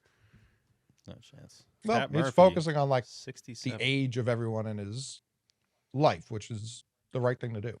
Yeah. Listen, I am a thirsty fella most of the day, and I can't just be drinking alcohol all day. Sometimes I need my thirst quenched, and I need it to be a non-alcoholic beverage. That's where, because I am a beer lover, everyone knows that about me, I reach for Blue Moon's non-alcoholic Belgian style wheat brew. It's for when you want to drink a non-alcoholic version of my favorite beer. It says your favorite beer. If it isn't now, it will be. That's my word to you. Recently, I was watching the Sox. Sadly, I was on Martha's couch. I had my arm wrapped around her, and we were just watching the Sox stink it up. But luckily, the only saving grace was that I had a non-alcoholic Belgian style wheat brew in my left hand. Don't ask what the right hand was doing. But the thing I really love about it, the citrusy aroma and the bright taste. Some beverages out there, they'll claim to have the citrusy aroma. Others will claim to have the bright taste. Not here at Blue Moon, pal. We've got both. No problem. We don't even charge you extra for it. We got both on the house. Me personally, I always thought this non-alcoholic beer stuff was a bunch of swill. That was until Blue Moon showed up knocking at my door, because I can't believe the taste. I really genuinely cannot. My favorite food that I would like to pair with this, if a little sommelier of the NA, B-dub, BS, dub B, buffalo chicken calzone. That's an obvious one. I really think the citrus really pairs well with the spice, but that's just me. I'm not going to tell you how to live your life. I am going to tell you to get Blue Moon non-alcoholic Belgian style wheat brew delivered right to your door by visiting get.bluemoonbeer.com/Jared. You can go there right now for delivery options. That's get.bluemoonbeer.com/JARED. Blue Moon, made brighter. Celebrate responsibly. Blue Moon Brewing Company, Golden, Colorado. Non-alcoholic malt beverage, contains less than 0.5% alcohol by volume. Steve. Suck one. Like, this is going to be the summer of Cora, honestly. Cora? Like, seeing the Red Sox lose every series and then you just get a check every 2 weeks. How does that work? How do they get paid? Is it every 2 weeks? Do you know? Yeah, but it's only in season. Right. They don't get paid out of season. I don't think a lot of people know that. I think basketball changed that, so you get paid year round now. I don't know if baseball no. does as well. So yeah, like if you get paid $30 million a year, you get paid twice a month, prorated for like April through September. Yeah, whatever bonuses and whatnot. I can't remember when Cora got suspended. Did he say he watched them every night, or he didn't watch them every night? I think I said that because we would talk about, like, we would literally watch the games and text. Okay, so that's my thing. Like, does he sit there this year and, like, you can't let it go? Not in a way where you're like, oh man, like, I wish I was still there, but like, hey, I want to see how they're doing. Like, it's on my mind. I need to put something on the TV. I would venture to guess that he still watches the games, and it's not like an I wish I was there thing. It's just like, I love baseball, and like I want to it's not something where it's just a job to him. I think he's going to watch the games because he wants to keep his baseball brain sharp, and he wants to do it with a group he's familiar with. Like, he's emotionally invested in this. Yeah, group. and he'll be probably getting calls from certain guys on the team that were close to him, whether it's good, bad, just to catch up, whatever it may be. Yeah. If my math is right, I think he's getting a $400,000 check every other week. That's pretty good. Yeah. But if he got fired, don't they have to pay you out? Yeah, they probably do, lump sum, but just on average for that stretch. That's sure. Yeah. Yeah, that's a good point. He That's probably decent. just would they have to pay you like 14 mil on the spot?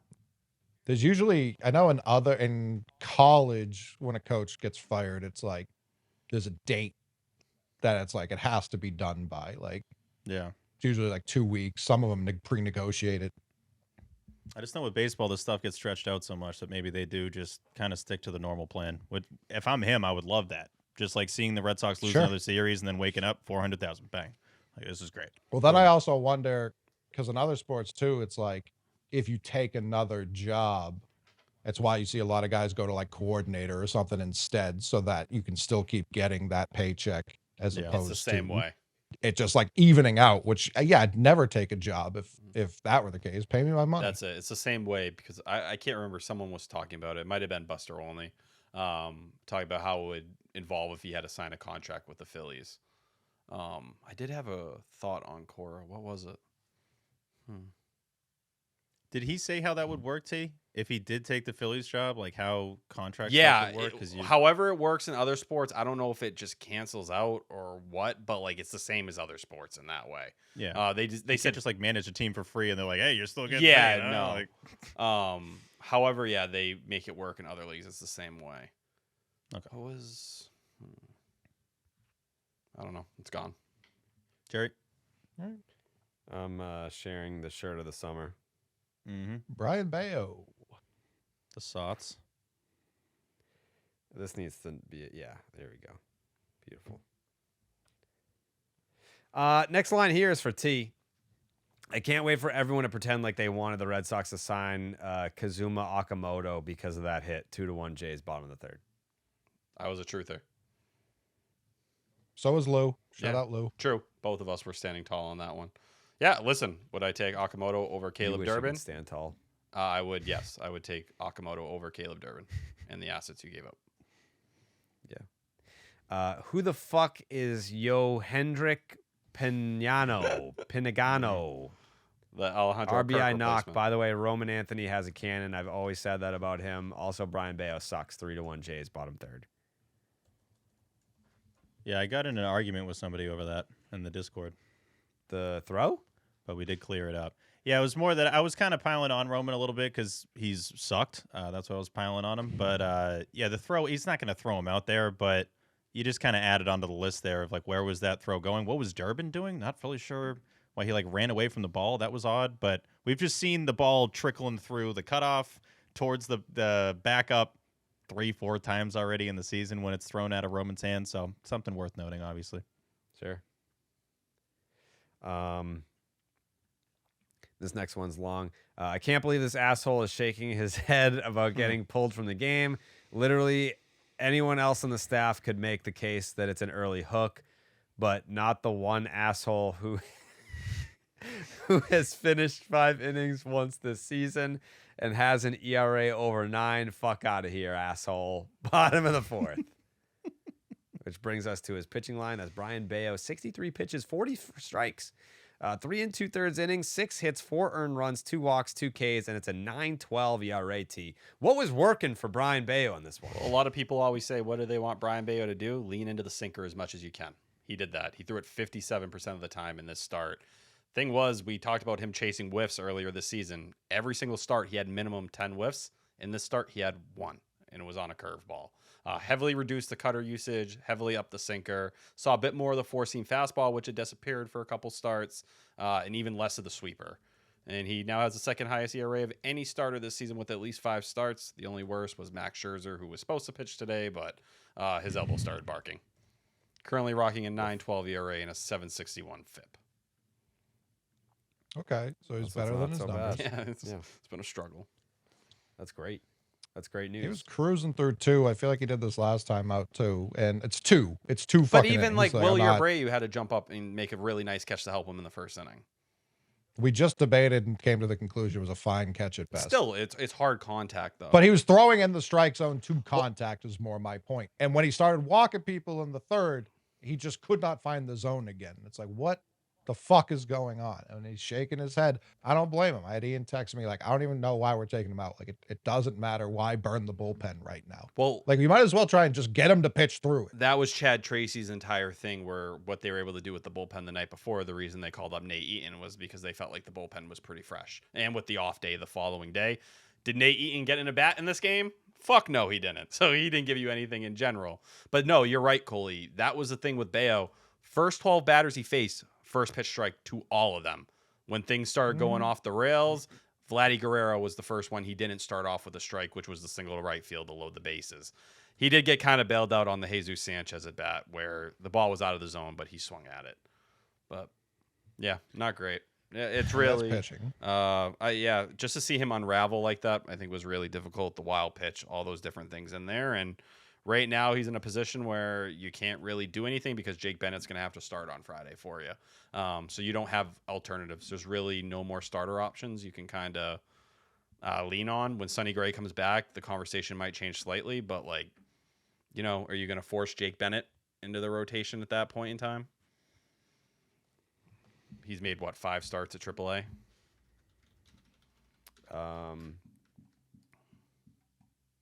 Correct. I don't know. Yeah, he's 2-1. Did Perales pitch against Worcester tonight? I think he was supposed to. Okay. Let me see. I remember putting that in. Someone said that in the Nuts chat last night, and I didn't have time. I didn't feel like looking it up. No, so I saw someone tweet it the other day, and I was like, "Oh, that will be fun to talk about down on the farm." What's today? Yeah, he would be on regular rest today. I do think in the post game it was a little lost in translation. The answers there by Brian Bello. It was Steve versus the Red Sox team translators is the rival of the century. Good Steve or bad? Like it was worse than. I think it was a little worse than how it was portrayed because un poquito worse. Here's the deal, and T, you probably saw this with how it was worded too. He said, "Well, of course," in terms of his first reaction to were you pissed to being pulled out? And then he starts going, and you could see his body language too. He was like, "Yeah, of course I was pissed to get pulled out." But then he explained that he thinks he sucks. He's like, "Oh, okay, yeah, it's because I've been going bad, blah, blah, blah, blah, blah."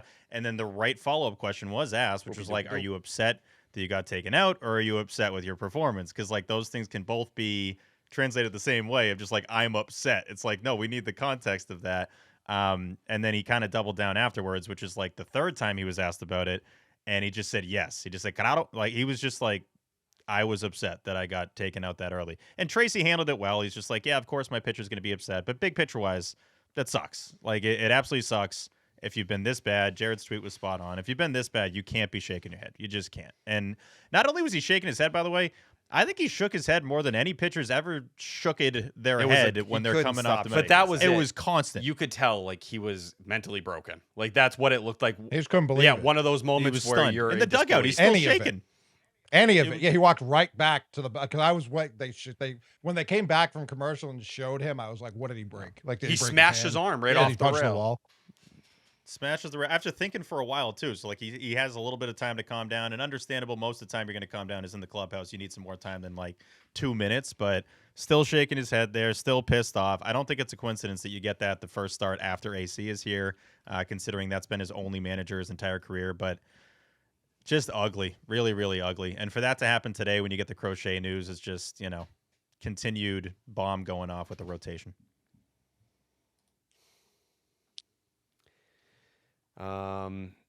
We continue. Greg Weissert seems like a great guy. Yikes. But we should have known he was going to be dog shit when he gave up a legit base hit to Marty Mush. I can't with Greg anymore. Ernie Clement, 2-run home run, and that's the ball game. 5-1 Jays in the bottom of the 4th. I have a quick question for T. Is there a way to look up this might make no sense, but your ERA with inherited runners? That doesn't. No, someone tweeted us. I think it was Evil Riley. I didn't see that tweet. Someone tweeted us his exactly what you're asking for. Okay. It's got to be so bad. Yeah, it's night and day. I don't. It's just every time with him. He comes in with guys on. Outside of that one time that he was filthy, it's just it's hard to watch.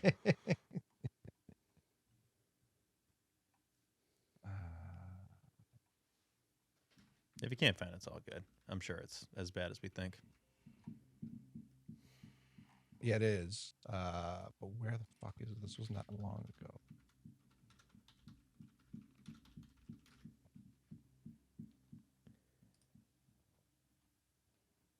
Oh, here we go. So far this year, he's allowed 6 of 11 inherited runners to score. That's a 54.5% chance. So more than half the time. Yeesh. Yeah, they had it by season, and it's always been bad. Yeah. Jerry. Next line here.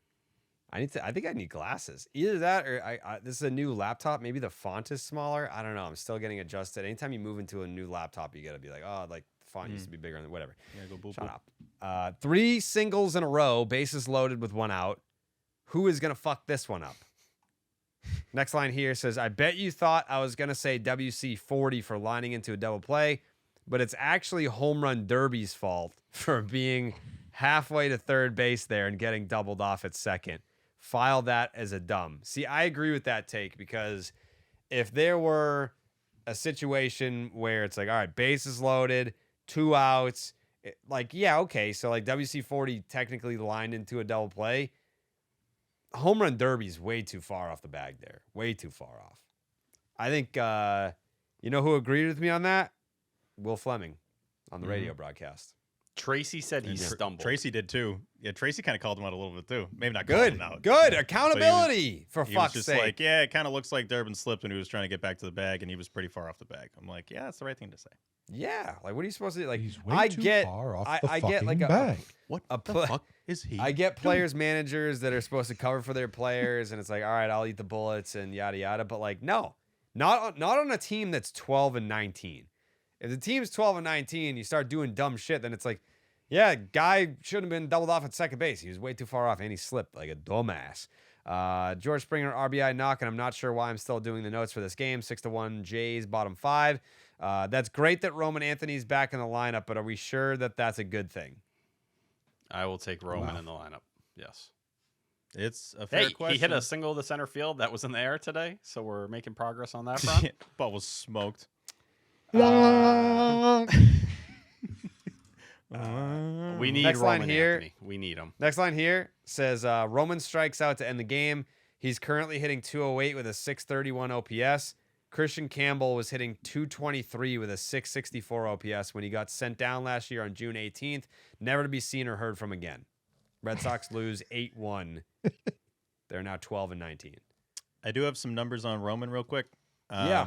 And just wanted to lead it off by saying, I think a lot of you listening right now, you're conflicted because you want to be upset with Roman Anthony, but you know that he's the chosen child. And you don't want to go out there tweeting about it. You don't even maybe want to talk to your friends about it. But it's okay. This is a safe space. Roman Anthony's been terrible. Okay? It's okay. We can say it. He's been very, very, very bad. And T might allude to it. His savant is still relatively bloody, so he's got that going for him, which is great. But if you're smacking the ball, Roman would tell you that he's been exactly. good. He would say that he hasn't been great. But I just think a lot of the fan base is like worried to talk about it. The ones that are super opinionated are going to say sucks and go to AAA and all that shit. Jerry, I think if Christian Campbell, I think this is Christian Campbell PTSD. If that didn't happen, I think fans would have a more honest conversation about Roman's struggles, being like, this is clearly not what we thought we were going to get. He hasn't been very good, but you can still acknowledge those things while also saying, I still believe in the player, and I think he's going to he's 21. Like, he's going to be just fine. He's going to have a just fine, really good big league career. Like, I believe in the talent, but you can still acknowledge it's not been good. I think what's happening here is fans saw Christian Campbell get the contract extension, come up, have success, then suck, and then get demoted, and now he's broken. And I think fans are like, I don't want to put this out into the universe because I don't want to have a conversation about Roman Anthony not being good, him getting sent down, and we never see him again, and now he's broken, now he's like in AAA and he's not doing well. I really do think that it's just like, let's not speak this into existence because we just saw what happened with Christian Campbell. I really do think that that's what it is. It's not denial that he's not performed well. I think it's just like we don't want to break another top prospect. Well, I think when you It's a look fair at point. where Campbell was when you go back to 25, like everything underneath the hood was horrendous. Like it had completely fallen off by June. Like it was one of the more blue savant pages. And the other thing was he was the worst defender in the big leagues at that point in time. Say what you will about Roman Anthony, the defensive metrics, even with some of the things that haven't gone right this year, 71st percentile arm value. He's been an above average defender in terms of outs above average. And then you can look at the savant page and It's not the most bloody Savant page, but it's still worlds different than what Christian Campbell was at. Does that mean he's been what he's needed to be? No, he hasn't, and that's just what it is. But still, 65th percentile expected WOBA, like that's enough there for me. I'm not worried about him. I think it's just been a slow start. I just think people don't allow you to have multiple opinions at the same time, and that's kind of one of the big issues here. Like, you can be upset at the Red Sox for putting too much on a 21-year-old's shoulders and needing him to be the face of the team. That's okay. You can also say that this kid that has a ton of talent and could be one of the most important players in your team's history is struggling mightily to start the year, and it's part of the reason why you have one of the worst records in team history.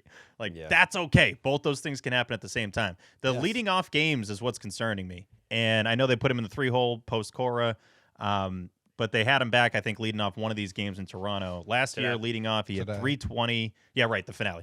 320, 930 OPS. This year, leading off games, 090 batting average with a 227 OPS. It's just been rough. With runners in scoring position last year, 323, 951 OPS. Rispy's this year, 262, 596 OPS. That's entering the finale. So somewhat comparable start from last year to this year, though. Last year, first 24 games, hit 229, 690 OPS, 9 RBIs. This year's first 24, 218, 669 OPS, 5 RBIs. So not too different. A total fair rebuttal to that is it's the start of his career versus now showing what he could do in the majors, showing it what he could do at the WBC, being named the face. So a lot has happened since then. So they're not like the same exact thing. I get that. But he obviously took off after that July 4th series last year, and that was around the same amount of games into the season for him that it would be around now. So maybe he takes off. But again, it's legal to say this kid has struggled while also knowing there's a good chance he turns it around. Like, those two can happen. Because there's going to be that part of the audience that's like, no, y'all were off. Well, that's it. That's Roman. that's what people are scared of. Because anyone who is doing this, they're going to blow you immediately. That's just what the stance is going to be. People don't want to be tied into that. No. And I think that's a big reason why they're not saying anything. And I do think, like, you look at certain stuff. We talk about the ground ball percentage a ton, right? Like, it's actually lower than it was last year. It was 50.6 last year. This year, it's 49.2. I think the things for me that stick out, the zone swing percentage is down about 5% overall. I'd like to see him be a little more aggressive in the zone within itself. And the other thing, the meatball swing percentage, he was at 51% last year. He's at 41%. So those pitches where you're seeing them kind of down the dick and you're like, Roman, like, that's the pitch you need to drive. Like, it feels like you're getting down 0-2 very quickly. Those are the ones that stand out to me. But, Steve, I think that stat you mentioned is a great one because, like, in your head, you think, like, when has Roman started a game with, like, a bang? And I'm not saying a home run, but just like a out the gate, shoot a double into the gap, and let's go. He has one XBH in a leadoff position. Yeah. You know, and he needs to tap into that power. That's what Roman Anthony needs to do. One home run isn't good enough, especially when it's a pinch hit at bat. But even, like, against fastballs, 260 batting average, 299 expected, 360 slug, 445 expected slug. So, like, there's been a bit of unluckiness there, but yeah, he's not being the guy that they need him to be and that this team was built on. And whether it's fair or not, the team it doesn't matter to the team. They need him to be that guy.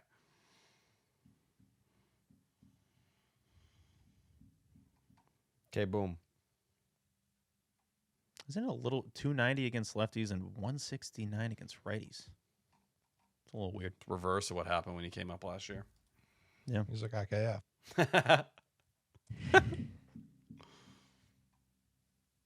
Well, I would argue the team needs Campbell to be what the team needs to be too.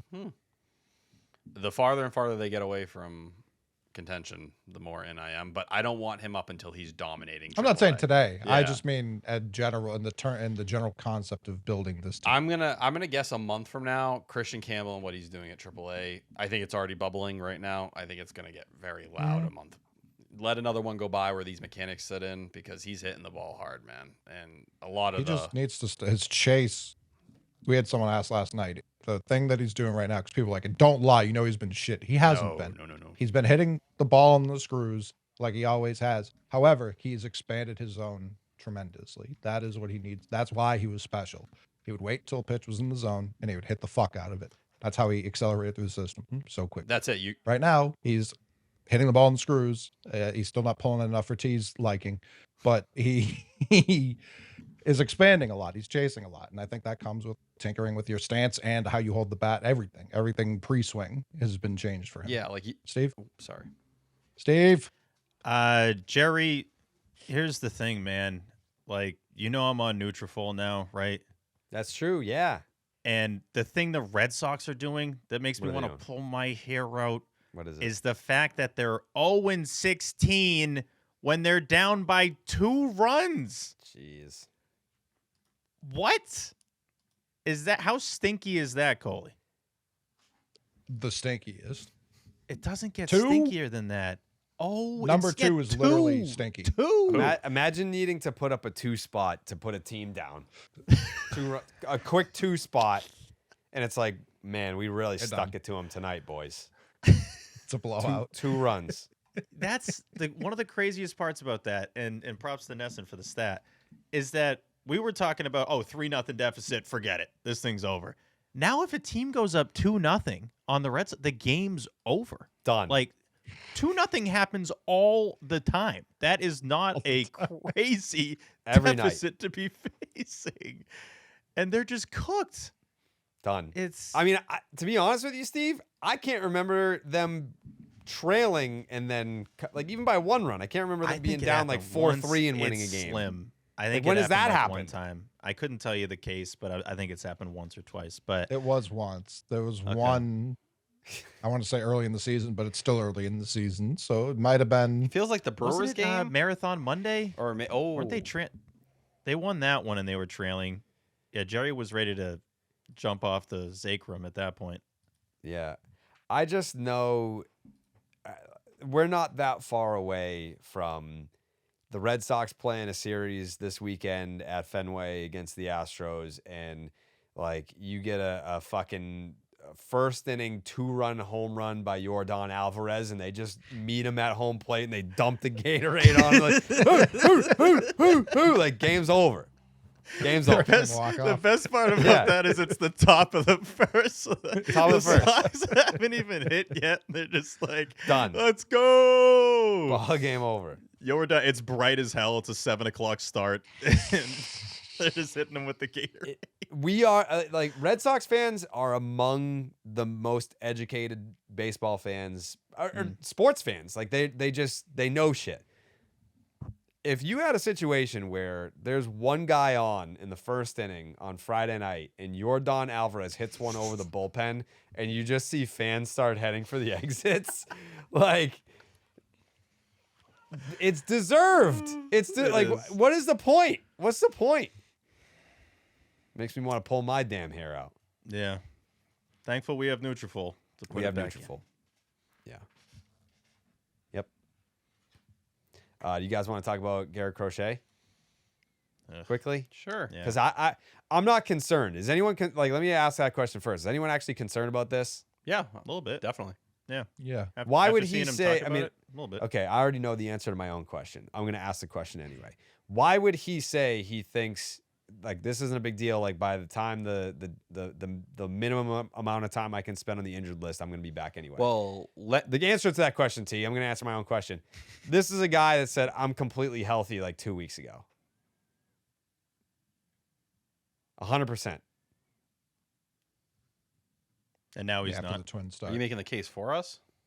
Yeah, I thought that was for us, not you, right? Well, I answered the question. I said I can answer that question. But wouldn't that be Yeah, a case for why this might be a longer stint than 15 That's what days? he's saying. Yeah, Okay. that's what Jerry's saying. Okay. I'm just saying that I think he's going to be fine.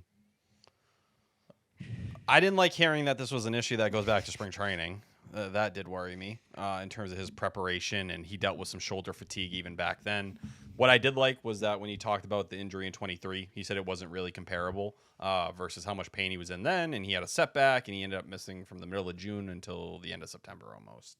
But what Lenny said during the post game stood out to me as a pitcher. The fact that he's not working off of a mound, he's like, I wouldn't expect him back in the minimum. He's like, I just Lenny basically immediately said like I'd be kind of stunned actually if he's if he's back in that time. That worries me. Yeah. Because he was, I mean, Crochet answered all the questions well and accurately and honestly, but at the same time, one thing that stuck out to me, T, is that he said, like, yeah, right now, that's it. I think that I'll be back then, but give it a couple more days and you might get a different update. And it's just like any Sox pitcher that this happens to, when are they immediately back? It just seems super rare.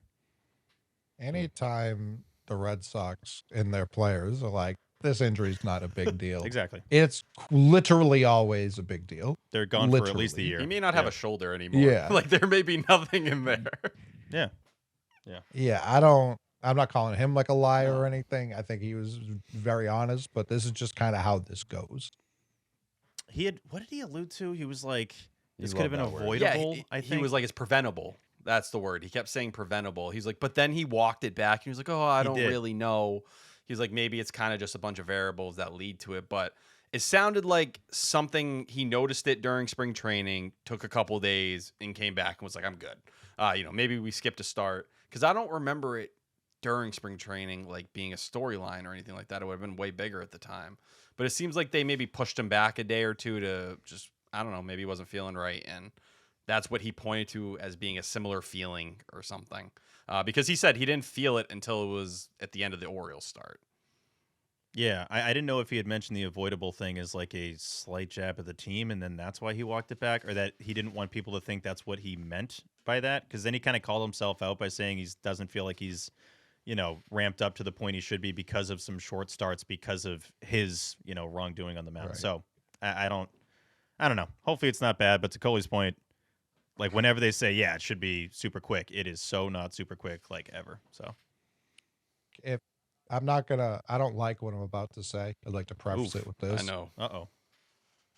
If there were a time for him to miss the season and you get an extra year on his contract because of that, basically for free, and then there's going to be a lockout to start the year at least next year, is there not a better time? Again, I don't like saying that, Is it only Tommy John? but is or this not the it- best perfect time? Or is it days I don't on the remember. I IL? didn't fucking sign the contract. It was something specific with the injury. Let me see. No, per games played that you could still get the year. Yeah, it might have been doesn't- time on the. You might be right, Yes, T. It might 120 be like, consecutive days on the injured list with a significant left arm injury. Would that count as a shoulder? Yes. that's on his left arm. On the Is arm. that part of the brother. arm? Oh yeah. I would hope. Arm angle, I guess, associates with shoulder, so that would make sense. Nope. Just You definitely need your shoulder to throw. I already had the arm. Yeah. So I don't want. If he comes back in the minimum and he pitches the rest of the season, great. I'm completely fine with Yeah. that. Also, but if there were a time to do it, like this team stinks, Yeah. go take a break, come back next June when baseball resumes, ready to go. It does suck because I'm always going to be the ever optimist with the Red Sox and try to hang on till they're literally mathematically eliminated, and was starting to Sure. put 1 and 2 together, looking at the pitching probables, the probable pitchers, whatever, for the preview we got coming up. And I'm like, oh, all right, that's weird. TBD for Fred. What's going on here? Why is it not say Crochet? Because I'm just doing that should be Crochet in the Monster City Connects at Fenway Park, potentially off of back-to-back series wins. No, it's not. He's on the IL. They call up Nate Eaton. Brian Bello still sucks, and you've now lost 2 games in a row, heading into a odd off day. I'm sure they need it, but sad flight coming back home, and now the Fenway vibes are going to be just bizarre, to say the least. So, not great. I do. Did Tracy have to keep his passport in his Woo Sox manager? probably yeah. How did he get into Canada? What are you doing? Oh, in he lives Canada? behind the ballpark in Worcester, so I think he went home very quickly. Okay, and all then right, left. that makes more sense. That makes more sense. For a second, I was like, how is this That relevant sounds to so the weird passport that I thing said at all? that. That does make a ton of sense. Yeah, No. his passport would be there. I was reading a bunch of profiles and yeah, he lives right behind the ballpark. He doesn't have to go anywhere. That's where his family is for a lot of the time during the year. Okay. Well, I'll dox him, T. Yeah, sure. Hey, I'd love to be. Bring me over for dinner. I'll have dinner with the fam. Like he went up to custom. He's like, I don't got the passport, but I got bad bitches, man. I want to meet his dad. Yeah. If we can keep this on the DL, like Bad bitches for I can hook you days. up, dog. Come on. Yeah. You seen Wolf of Wall Street? That's the same flight we just took. Yeah. Steve, 10 you times remember, crazier, bro. Yeah, this is a dumb question for Steve. You remember the Godfather in the WWF back in the 90s? Yeah. What his gimmick was? Like he Yes. was a pimp, and he would come out with the hose, and then he would The hoe have a train. match with someone and be like, "You really want to have a match with me, or you can have all these hoes, and then some people would take the offer of the hose, and they would be like, I guess I won't fight this guy. I'll take the hose, and that's how Chad Tracy got into Canada. Yeah, he's like, fight for me or take the hose. What was the Godfather's finishing move, Steve? Well, I'd say it, but T had something. I think you can sneak into Canada really easily. I'm pretty No. sure there's No this chance. street. You should try. Can You should give it a try. shot, No, T. I'm pretty sure there's a street. I was watching a YouTube video that it's like split down the middle. On the left side is the U.S. and on the right side is Canada. And there was nothing stopping you. So like, what if I just Give it a cross shot, the street? dude. Give it a shot. I've been to Canada. I've been to Toronto. Yeah, you didn't sneak in, T. No, I didn't. I did it the traditional way. Hold on, let me Google this. I was gonna say I would like to get to Rogers Center, but to Coley's horn, holy hell, the amount of sound effects they play at that play. Every 2 seconds it's sound effects, and we remember it clearly because of the World Series. Like if those games, any of the ones that were in Toronto, it's just constant. So Judgy likes it. Clearly. Yeah, don't do that. Don't try to go into Canada. Yeah. Very bad. There's this one. Don't try and enter a country illegally. Is that your advice to the people? Unless at home? you find that one street that has two sides to it, go to that one, and then it'll bring you to This Canada. YouTube for video free. made it look really easy. I just had a hard time believing people weren't like walking in and out. I saw a guy jet ski from Toronto to Detroit. That only took him like 15 minutes. Is that looked down upon? He didn't like get off the jet ski. He stayed in the water, but he was like, this is how close it is. They're that close? On jet ski, if you're going like 110. I've always wanted to go on a jet ski. I want to know what it feels like. I feel like that's a disaster waiting to Oh happen. my god, that's yeah. Me? You're Remember when DJ Khaled got lost? That's got you written all over it. How long can they Yeah. go? I've seen people take them from Florida to like Bahamas. insane. I'm not going or that deep. One of those islands. I just want to No, hit some I would- waves. that's crazy. Yeah, no. Dude, a shark could jump up and friggin' no. Do we want to forecast the next Red Sox manager who might already be the Red Sox manager? Yeah. Yeah. Yeah. Where Kalshi would you do that? customers are forecasting Chad Tracy to be the next Red Sox manager, which is Well, crazy because yep. he's already in there. He is the manager. Yeah. Yeah, but just in terms of like the next manager that doesn't have interim next to it. What do you Sure. think the percentages are there, by the way, on Kalsh for Tracy to stay and lose the interim tag? 39%. 48%. 48%. So almost majority of people on Kalsh think that Chad Tracy should be the favorite to stay there. Andrew Bailey's second at 22%. David Rossi, who just followed the Section 10 Instagram. Shout out to David Ross. 18%, followed by someone we talked about last episode, Rocco Baldelli. Rocco! At 9%. And then Jason Varitek at 7%. Save your money. Why doesn't Torey Lovello get talked about, man? Because he has a job. His contract expires at the end of the year. Contract year, isn't Yeah. it? Yeah. He's a lame duck.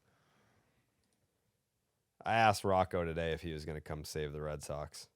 Hey, listen, the way Breslow was speaking, Tracy has a couple more losses. He might get the fucking boot. They'll bring anybody in. He can't switch managers again this year. Per him. I'd be surprised. I'd be very surprised. No, it'd be insane. That's why I just never made. Why wouldn't you just say, "Hey, Chad Tracy's our manager for the rest of the season"?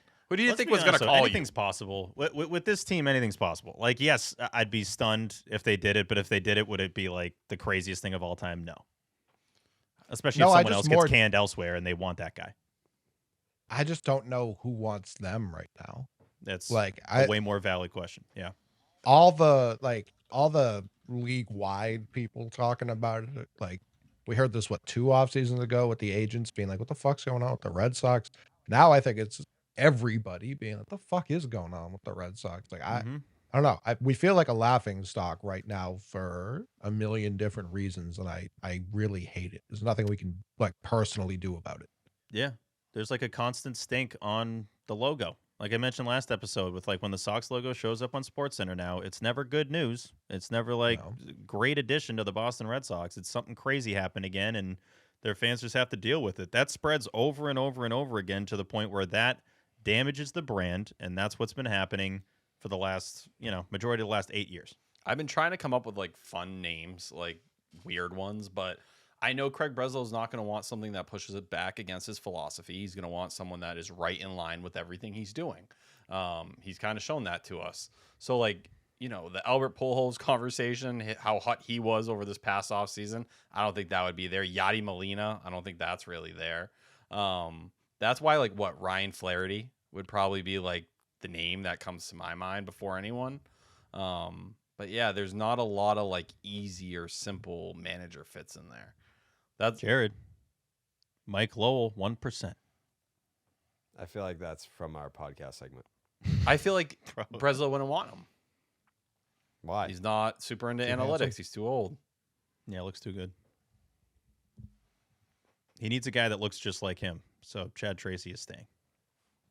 That was the thing that struck me with the Dombrowski press conference. Like, what a head of hair Oh, it's on insane. that guy. Great looking guy. He's Like looked great cartoonishly forever. perfect coif. Yeah, I miss him.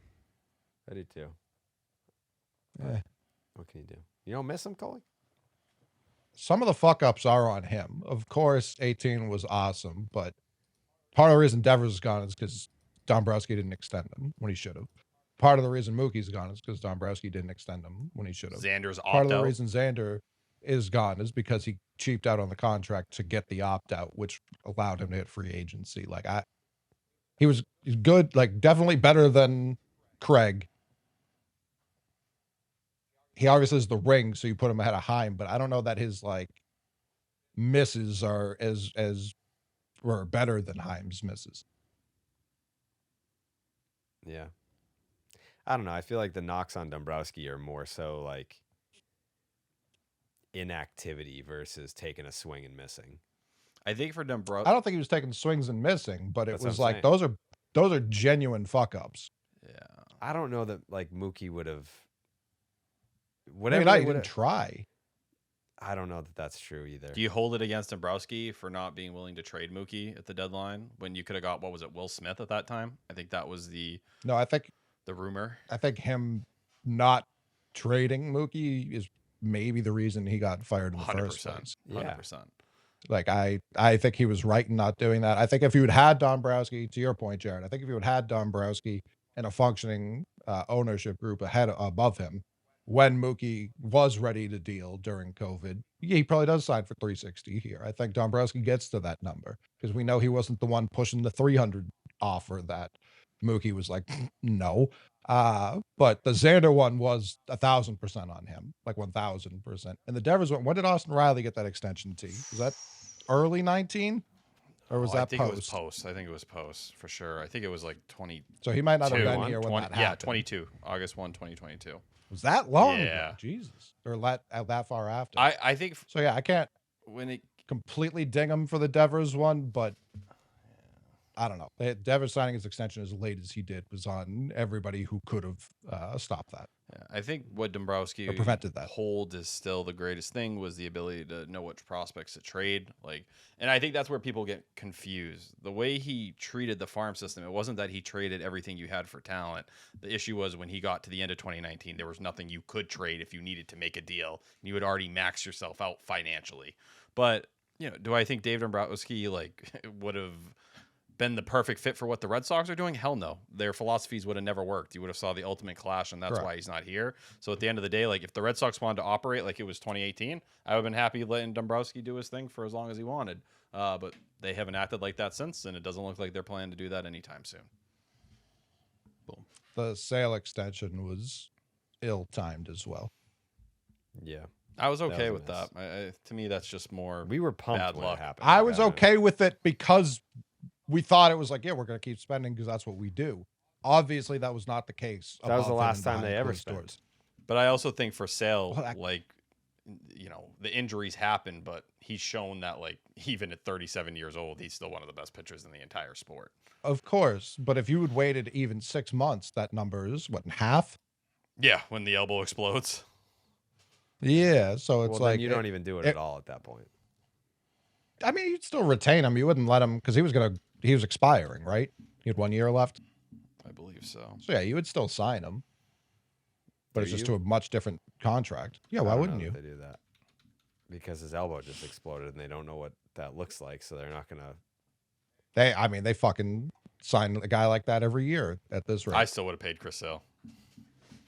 I think at that time, Chris Sale was, credit to him. He's still going to be a Hall of Famer, but there were very few guys in that conversation with him. Yeah. Anything else?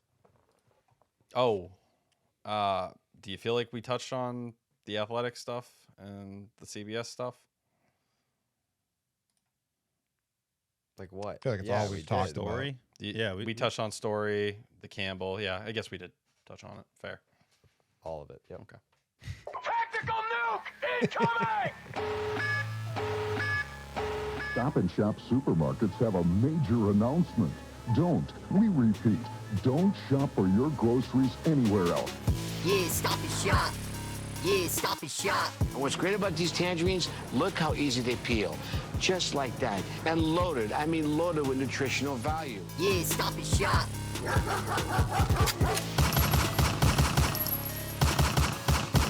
Double kill. What's better than having to Stop and Shop, getting it done for all of you? The Stop and Shop look ahead, brought to you by Stop and Shop. Head on down to Stop and Shop right now, and you can get 10 cents off your tangerines when you buy at least 5 pounds of tangerines only at Stop and Shop. A nice day off today. I'm excited for this. I don't know what the fuck I'm going to do. I got some meetings, but I'm not doing... I got to do Baseball is Dead. Never a day off. No easy days. A day off would be great. Like, a day off for me is, like, still a work day in some capacity, but... Yeah, I don't know. Maybe I want to get some ice cream tomorrow. I haven't had ice cream in a while. Yeah. You like ice cream, Steve? Oh, big time. I just got Can those. I guess? They have the friggin'. Well, you're maybe gonna hate this or like this. The ice cream helmet, like ceramic. You guys seen them? I think it's like no free ads, but Uncommon Goods, and they're really cool. You can put ice cream in them, and I'll give you one if you want because I have an extra one. All right. Can I guess what your favorite ice cream is? Yeah, I guess. You probably won't get it. Like maple walnut? No, it's coffee. What the fuck, dude? That's my favorite. Why wouldn't I guess that? That's my favorite. Because I don't drink coffee. Coffee messes with my stomach, but coffee ice cream is good. What does it make you shit? Makes me poop. You're lactose intolerant, Steve? No. But I have coffee and Not I what's in shit coffee. everywhere, and not one of those like, oh, nice, it just goes down, easy poop. No, it like blows up the toilet. Yeah. So, ask me my favorite ice cream flavor. Jared, what's your favorite ice cream flavor? Mine's also coffee. What? Yeah. Did you try the cookies and coffee one I showed you last year, Jerry? Nah. I think it's a hood jump off. Yeah. Steve? I will say, shout out to Nona's in Hingham. They have a coffee Oreo ice cream that is, yeah, it's basically that. That's what the hood one is. It's good. Coffee Oreo. So good. T's Super favorite rich. ice cream's got to be like bubble gum. No. I've never had anything but vanilla. I think that's POTY's favorite. He likes some crazy stuff. He'll get like bubble gum with like marshmallow. Yeah, hold on. What'd you say? I've only had vanilla ice cream. I can't have chocolate or peanut butter, which is like most people's favorite, and I never wanted strawberry or anything. T. All right, level with me here. Your mom lied to you. Is black. Is when you were chocolate. when you were a child, your mom lied to you so that you wouldn't become a fat little boy. I would fail. You're not. You are not allergic to all the loopholes. tasty treats. You're just not. You think my mom's lying to me? Yes. You think I just had fake EpiPens? From LB's. Yes, I genuinely believe that when you were a kid, she was like, "Yeah, you're allergic to chocolate and sweets because you were probably going to town." Well, on I can them. have cupcakes. You were probably like a fat little chubby boy. I was actually very skinny until I was in 4th grade, and then I hit 100 on the scale. And What do you think would happen if you had chocolate ice cream or something? my throat would close. What about it? It would close like this. All What right, would happen? My throat. Let's Let's get it. Let's get an My wife. EpiPen. My throat. I'm down to do that. Let's get an EpiPen and put this to the test. We've been talking about me doing an allergy test at my doctor forever. Because I have like very sensitive skin, like the stuff we use for laundry detergent, like my hands swell up like crazy. I'm just like a very fragile human being. But I love vanilla. I get a vanilla frap extra thick. What? Nothing. I do. I'm sure you do. Yeah. Mm-hmm. Yeah. Yeah. All right. Make him thick, T? Yeah. Very thick. Okay. We'll be there on Friday. Me, Steven, Bagzewski, Mikey in the cut. We'll be at Fenway. What's the? Oh, I'm not. I was just about to ask what the fucking weather was. That would have been crazy. All right. It's the Astros Friday, 7:10. It's gonna be Jake Bennett. It's gonna be Jake Bennett versus Mike Burrows. And then Connolly early on Saturday versus Spencer Arrighetti. And then Ranger Suarez. Don't. No. Ranger Suarez versus Arrighetti.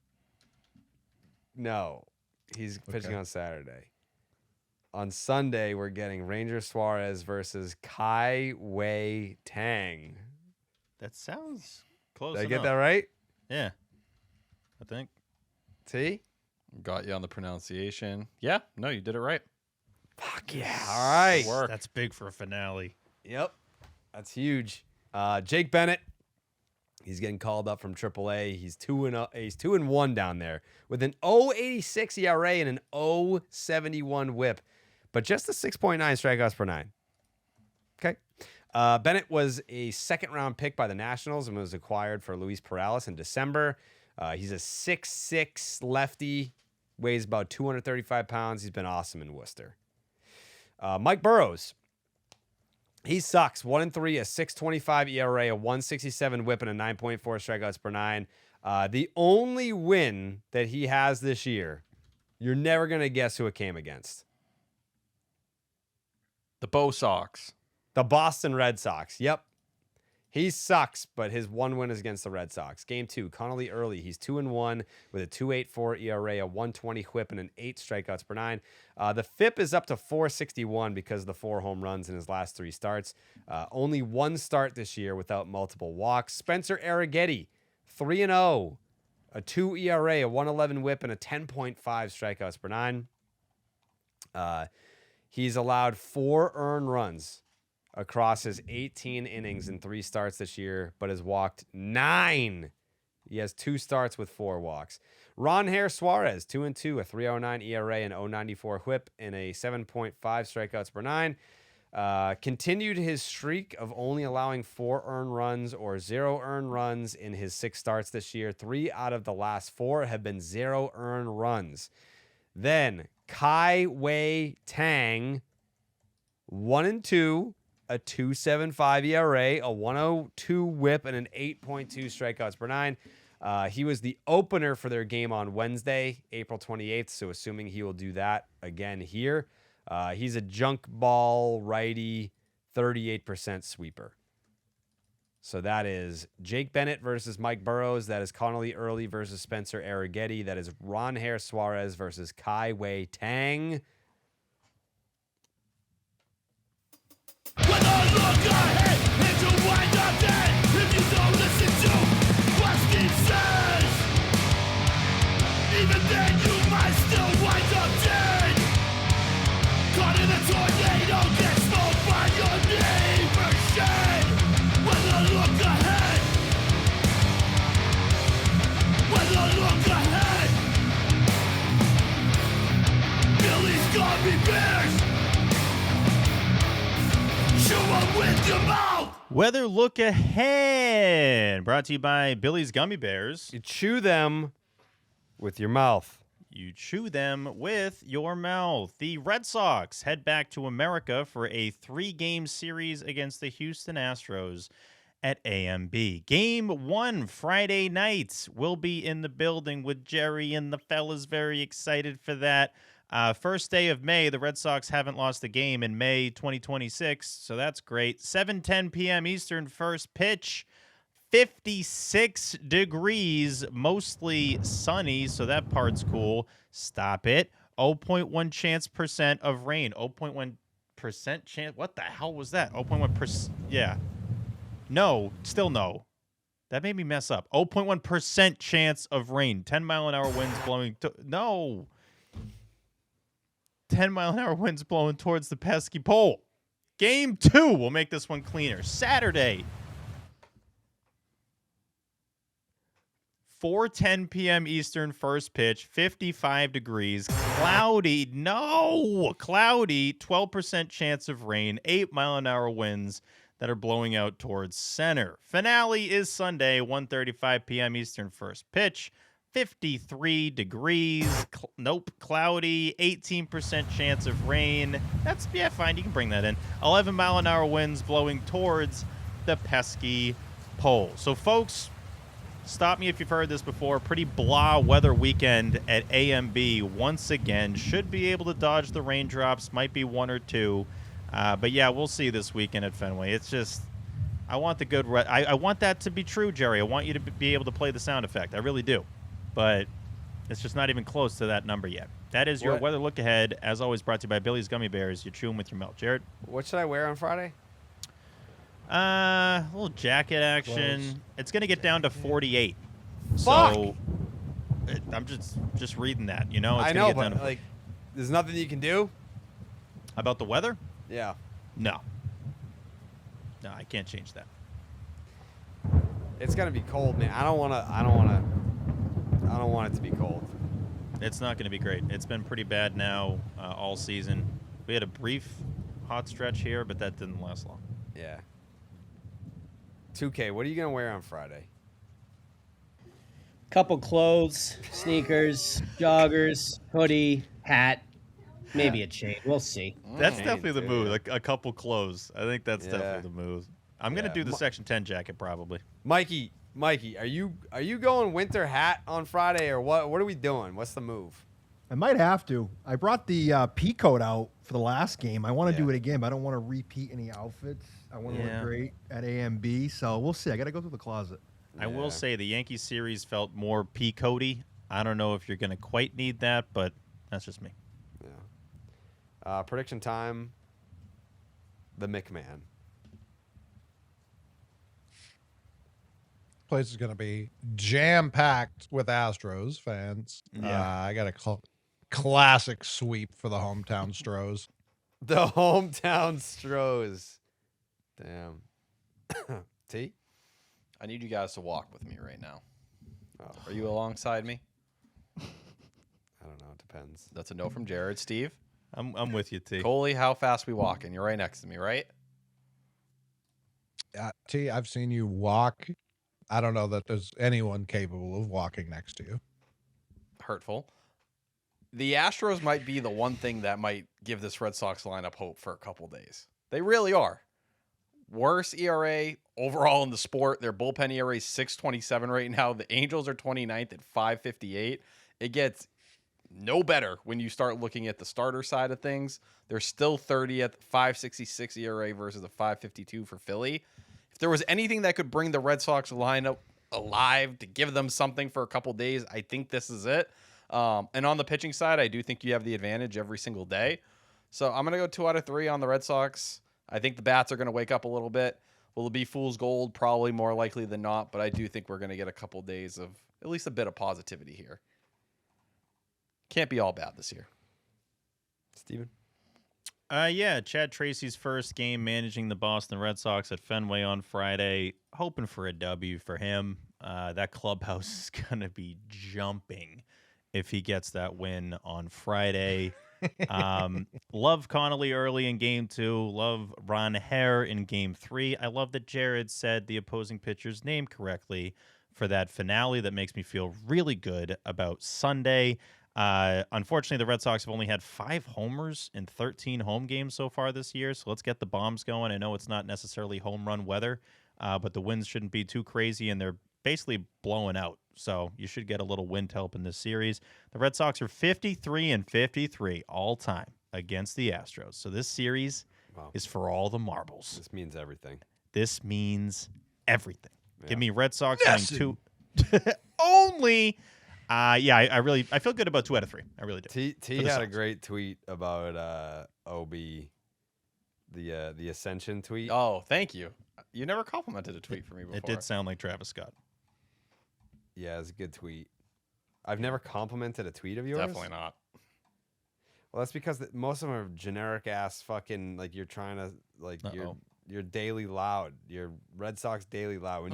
When you make a joke, I'm like, that's funny. My stuff's accurate though.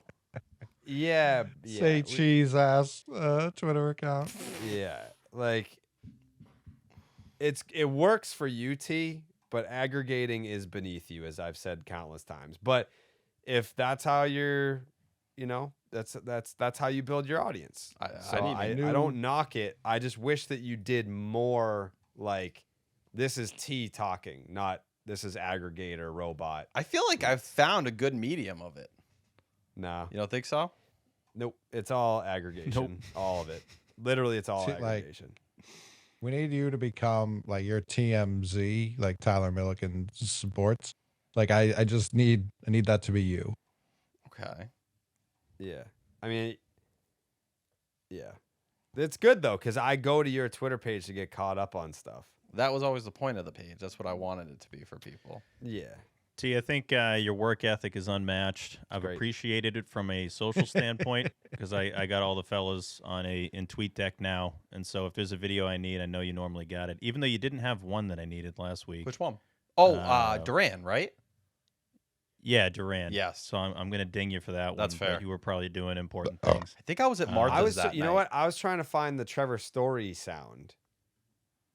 That was on when he went scorched earth after the firings the next day. They only showed it on pre and post. And if I'm not home, then I'm cooked, unfortunately. Yeah. Hey, clapping cheeks, flipped. been there. So yeah, it's been a great Twitter, T. So good stuff. Thank you. Hey, we hit 70K. Congrats. He's gonna probably pass me at some point coming up here. Yeah, he's gonna hit a hundo. I'm at 74.8. So yeah, I'll enjoy this for another couple months. Wow, T catching Steve, huh? Yeah. I mean, I would love to see the amount of I was tweets. about to say Steve, like, no offense, like, Steve does not tweet, so I don't really how much tweet of a that much. It's not really like an award. Steve's just vibing. Like, I'm just doing like 3 tweets a day, like, yo, check this hat out. like, genuinely, Why the can't day I fucking find this tweet, T? Did you delete it? No, Or is it I like, just what tweet the that fuck's- much. The day Cora got fired, I tweeted over 100 times that day. I'm sure of it. Yeah. Did you find it? No, I gave up. Hold on. I did look for a considerably long time, and I just, yeah. I can't find it. You know what, T? When you hit 100, I'm gonna have Ellen bake you a cake, A vanilla cake? a funfetti cake. I've never had one of those. Oh, you've been missing out, Steve. Can I get one when I get to 100? Yeah. Okay. I got it. Oh, you got it. Yeah, I'm gonna swing it to you. Yeah, just swing it to me. I want I it. swung it. Here it is. You Oh, get the rock. there it is. When is this from? Second game of the series. First game Oh, of that's why I couldn't find it. I thought it was today. Yeah. Wrong. Yeah, whatever. I can't open it on my phone. It's just doing this. Whatever. Clean it up. Who cares? It's not even that funny. Like, Yeah, we actually hated the Yeah, tweet. Tyler, your Fuck best you. tweet ever wasn't even that good, buddy. Fucking Bob. Yeah, it sucked. yeah. I forget who already did their predictions. Coley, Oh yeah. I went. Coley, and then T. So now all we need is me and Steven. I think I already went. Okay. Everyone went except for me. Yeah. All right. This feels Savage made just 3 major league starts last year, none of them against the Red Sox. Yeah, got abducted by aliens. he just gets vaporized. Yeah, He's just got Lou's like the 2-2. Lou's like, well, OB's gone. Yeah, how about that? Lucky. No OB. All right. Yeah. Pile of ash on his seat over there. Solo booth for, I think that was in like the second inning too. So he's got 7 innings of a solo booth. He has Just not experience. concerned at He all. can do play-by-play. Honestly, let's be real. Like Lou's solo booth would be great. I think that would. I think bad things would happen inside that room. I can hear Lou losing his sanity every game. He does try to keep it together, but I don't blame him. I don't know that my positivity helps this team at all. Maybe they thrive off your negativity. That's a thing. I don't think, I just don't think that they fucking care. The Astros are fucking horrendous, man. Yeah, but they've already swept you I know, this I month. know, but their pitching is in a way worse spot now. Against So everyone is else, yours. not against you. Well, Jake Bennett. You got Jake Bennett. But we going. got Early and Suarez. It's 2 best pitchers we got right now. Why is everyone shitting on Jake Bennett right now? I don't get it. I don't know if it's shitting on him. I think it's more just the lack of swing and miss doesn't excite a lot of people. Okay, but he still gets outs, no? He does. There's just not a lot of guys AAA. that survive with that profile. But to be fair, we have one of them on our team in Ranger Suarez. Yeah, there you go. All right, Red Sox sweep. Red Sox sweep this weekend. Red Sox sweep love this it. weekend. We all put got Chad ketchup Sox shirts on sale on Monday. Or Sunday night, rather. That would be put him right next to the tech. I was ones. about to say that's Yep. a crazy move. Juxtaposition, they call it. Yeah, Got give something for people everybody. options. That's fair. Yeah. If you love the Sox, Chad Sox shirt. If you are pissed off at the Sox, thumbs down shirt. We're just scratching backs. That's all. Mm-hmm. Yeah. T, you have a final thought? Yeah, I was trying to think about how I wanted to do this. The Red Sox have made a bunch of changes to their coaching staff, and I know it's a lot of people that nobody's really familiar with. But we have Pablo Cabrera, who's the new infield outfielder coordinator. Okay. Or he is going to be doing that, but he's also going to be operating as the first base coach. You also have Jake Simonetti, who's going all the way from the Florida Complex League to joining the big league staff. I believe he's going to be filling the Joe Cronin role. And then the other one, which I think is the coolest one of them all, Drew Earhart, who we talk about Zach Earhart all the time, right? In the trade last year with Dustin May. But Drew is retiring. He was playing for the Sea Dogs, like currently not playing a ton. He had actually I saw pitched that. in a game, but he was essentially working a bench role. He joined the Red Sox as a bullpen catcher. So clearly these are one of these guys they really like that they believe can probably work either in a Mike Brentley kind of situation or something in the organization. So to see him just retire on the spot for a job opportunity, I think is extremely cool. Now, is the staff extremely young and there's only one big leaguer on it? Yes. How will that go? Probably not well. But we'll see. We'll let it play out. And lastly, Juan Valera, another update. Internally, they recommended him go get a look at that elbow externally. Go visit a doctor, go get a second opinion, which is probably a good sign on where he's at. But we'll keep mentioning it until we hear that he has to undergo surgery or something worse. That's all. Steven, final thought. Yeah, I don't have anything crazy this time. It's just section10merch.com for the best merch on the planet, and the Jason Veritek thumbs down shirts are out now. Get them while they last. That's all I got. The McMahon. Could be anyone's thumb. That's Could true. be anyone at all. Mm-hmm. Yeah. Could be Larry Bird's thumb. Could be Kevin Fox's thumb. Mm-hmm. Who's to say? 100%. Yep. Who is to say? Not me. Mm-mm. Have you said it? Not one time, no. Not that I've heard. Mm-mm. So you don't have a final thought? Just that could be anyone's thumb. Yeah, get the anyone's thumb shirt. Anyone? Mm-hmm. Yeah. Zuko, you excited for Fenway on Friday? I couldn't be more excited.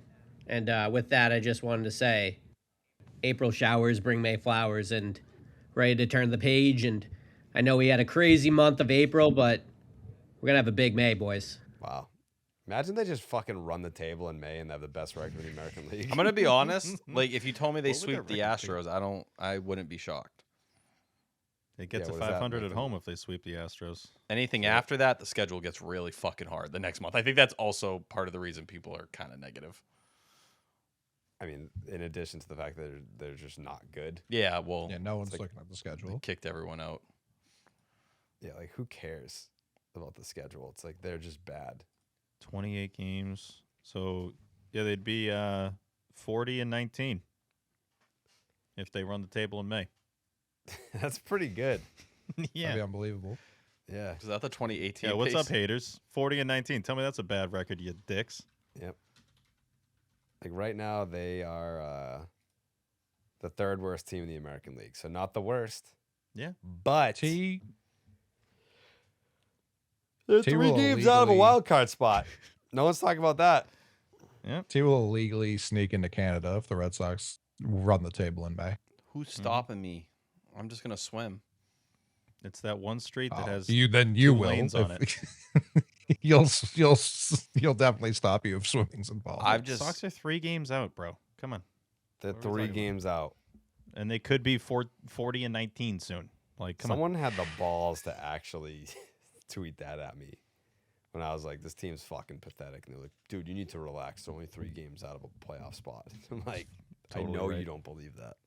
It's Not facts. Kind of cooked you. He's not wrong. Wrong. No, it's not wrong. Jerry read that tweet and said, "Now I'm pissed." Oh, now I'm pissed. Yeah. Yeah. Yeah. Clean show. No ejections. Trying to see what the 2018 Sox were through 59 games because that record sounds. They were 40-19. Bang. If the Sox run the table in May, they would They can get tie there. the 2018 Red Sox for their 59-game start. It's been done before. Wow. Yeah, if they win 96 of their remaining games, they're looking at 108.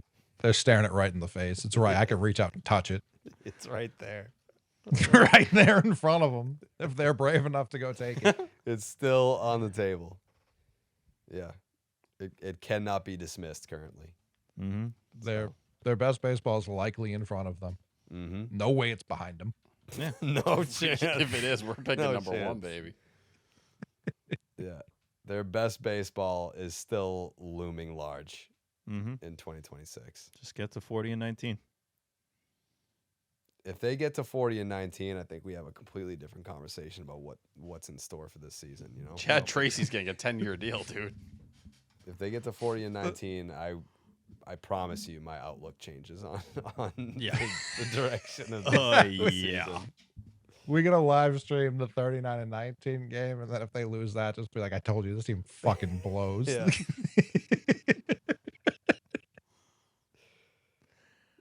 Yeah. They get to 39-19, we can 40. sell out the house. Oh, of right. Blues. Yeah, we'll make it a whole thing. Yeah. Oh, the watch party, yeah, that would Oof. be crazy. Mm-hmm. Yeah. Who's that game against? Let's just start lining that up. Yeah, line it up. Yeah, last game of the month. Okay, May 31st. It would be a recording day on the road in Cleveland. We got to be there. Got to be there. If they have a chance to be 40-19 at that point. Yeah. Yeah. If- You got to if think that's a 40 pretty and big 19's storyline if that's on the line on May 31st. Mikey, book a hotel in Cleveland just in case. You don't want people swarming that. Like, we know the Super Bowl city. Let's book it now. On it.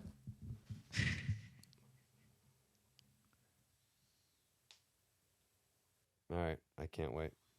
I also have a final thought, if you don't mind. Mikey, please share it. Thanks, Please. guys. I got 2 quick ones here. One, shout out to whoever had the WC-40 chain in Toronto. Yeah. And Zoidberger looked like he made his own. I'm assuming he has a 3D printer. I don't know how he made it, but they look pretty sick.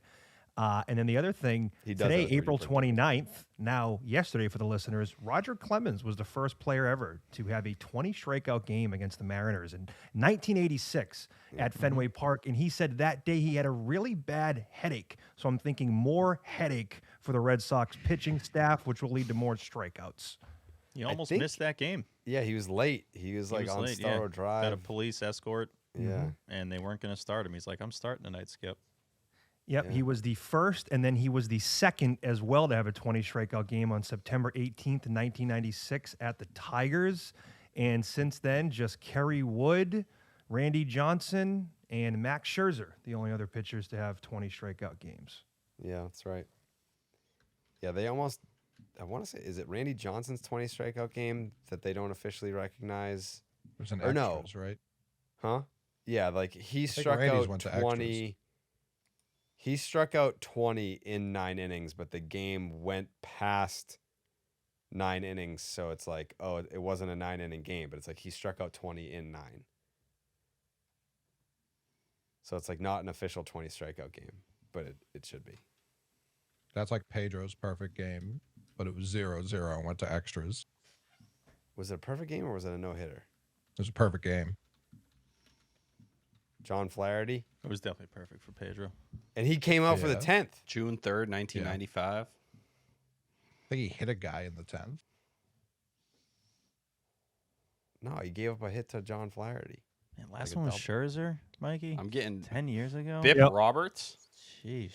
Bip? 20. Is that a real person?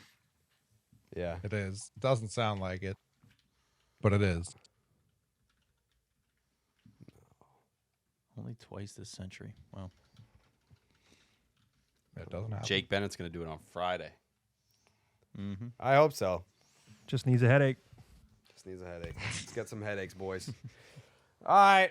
We'll see you guys at AMB, section10merch.com, patreon.com/section10 podcast. Thank you guys for all the support. We appreciate it. It's how we feed T. It's how we feed him. He's a hungry little boy. I'm starving for some tendies. Hell yeah, brother. All right. We'll see you guys at Fenway. Ba-doop, doop, doop. Buenas noches, amigos.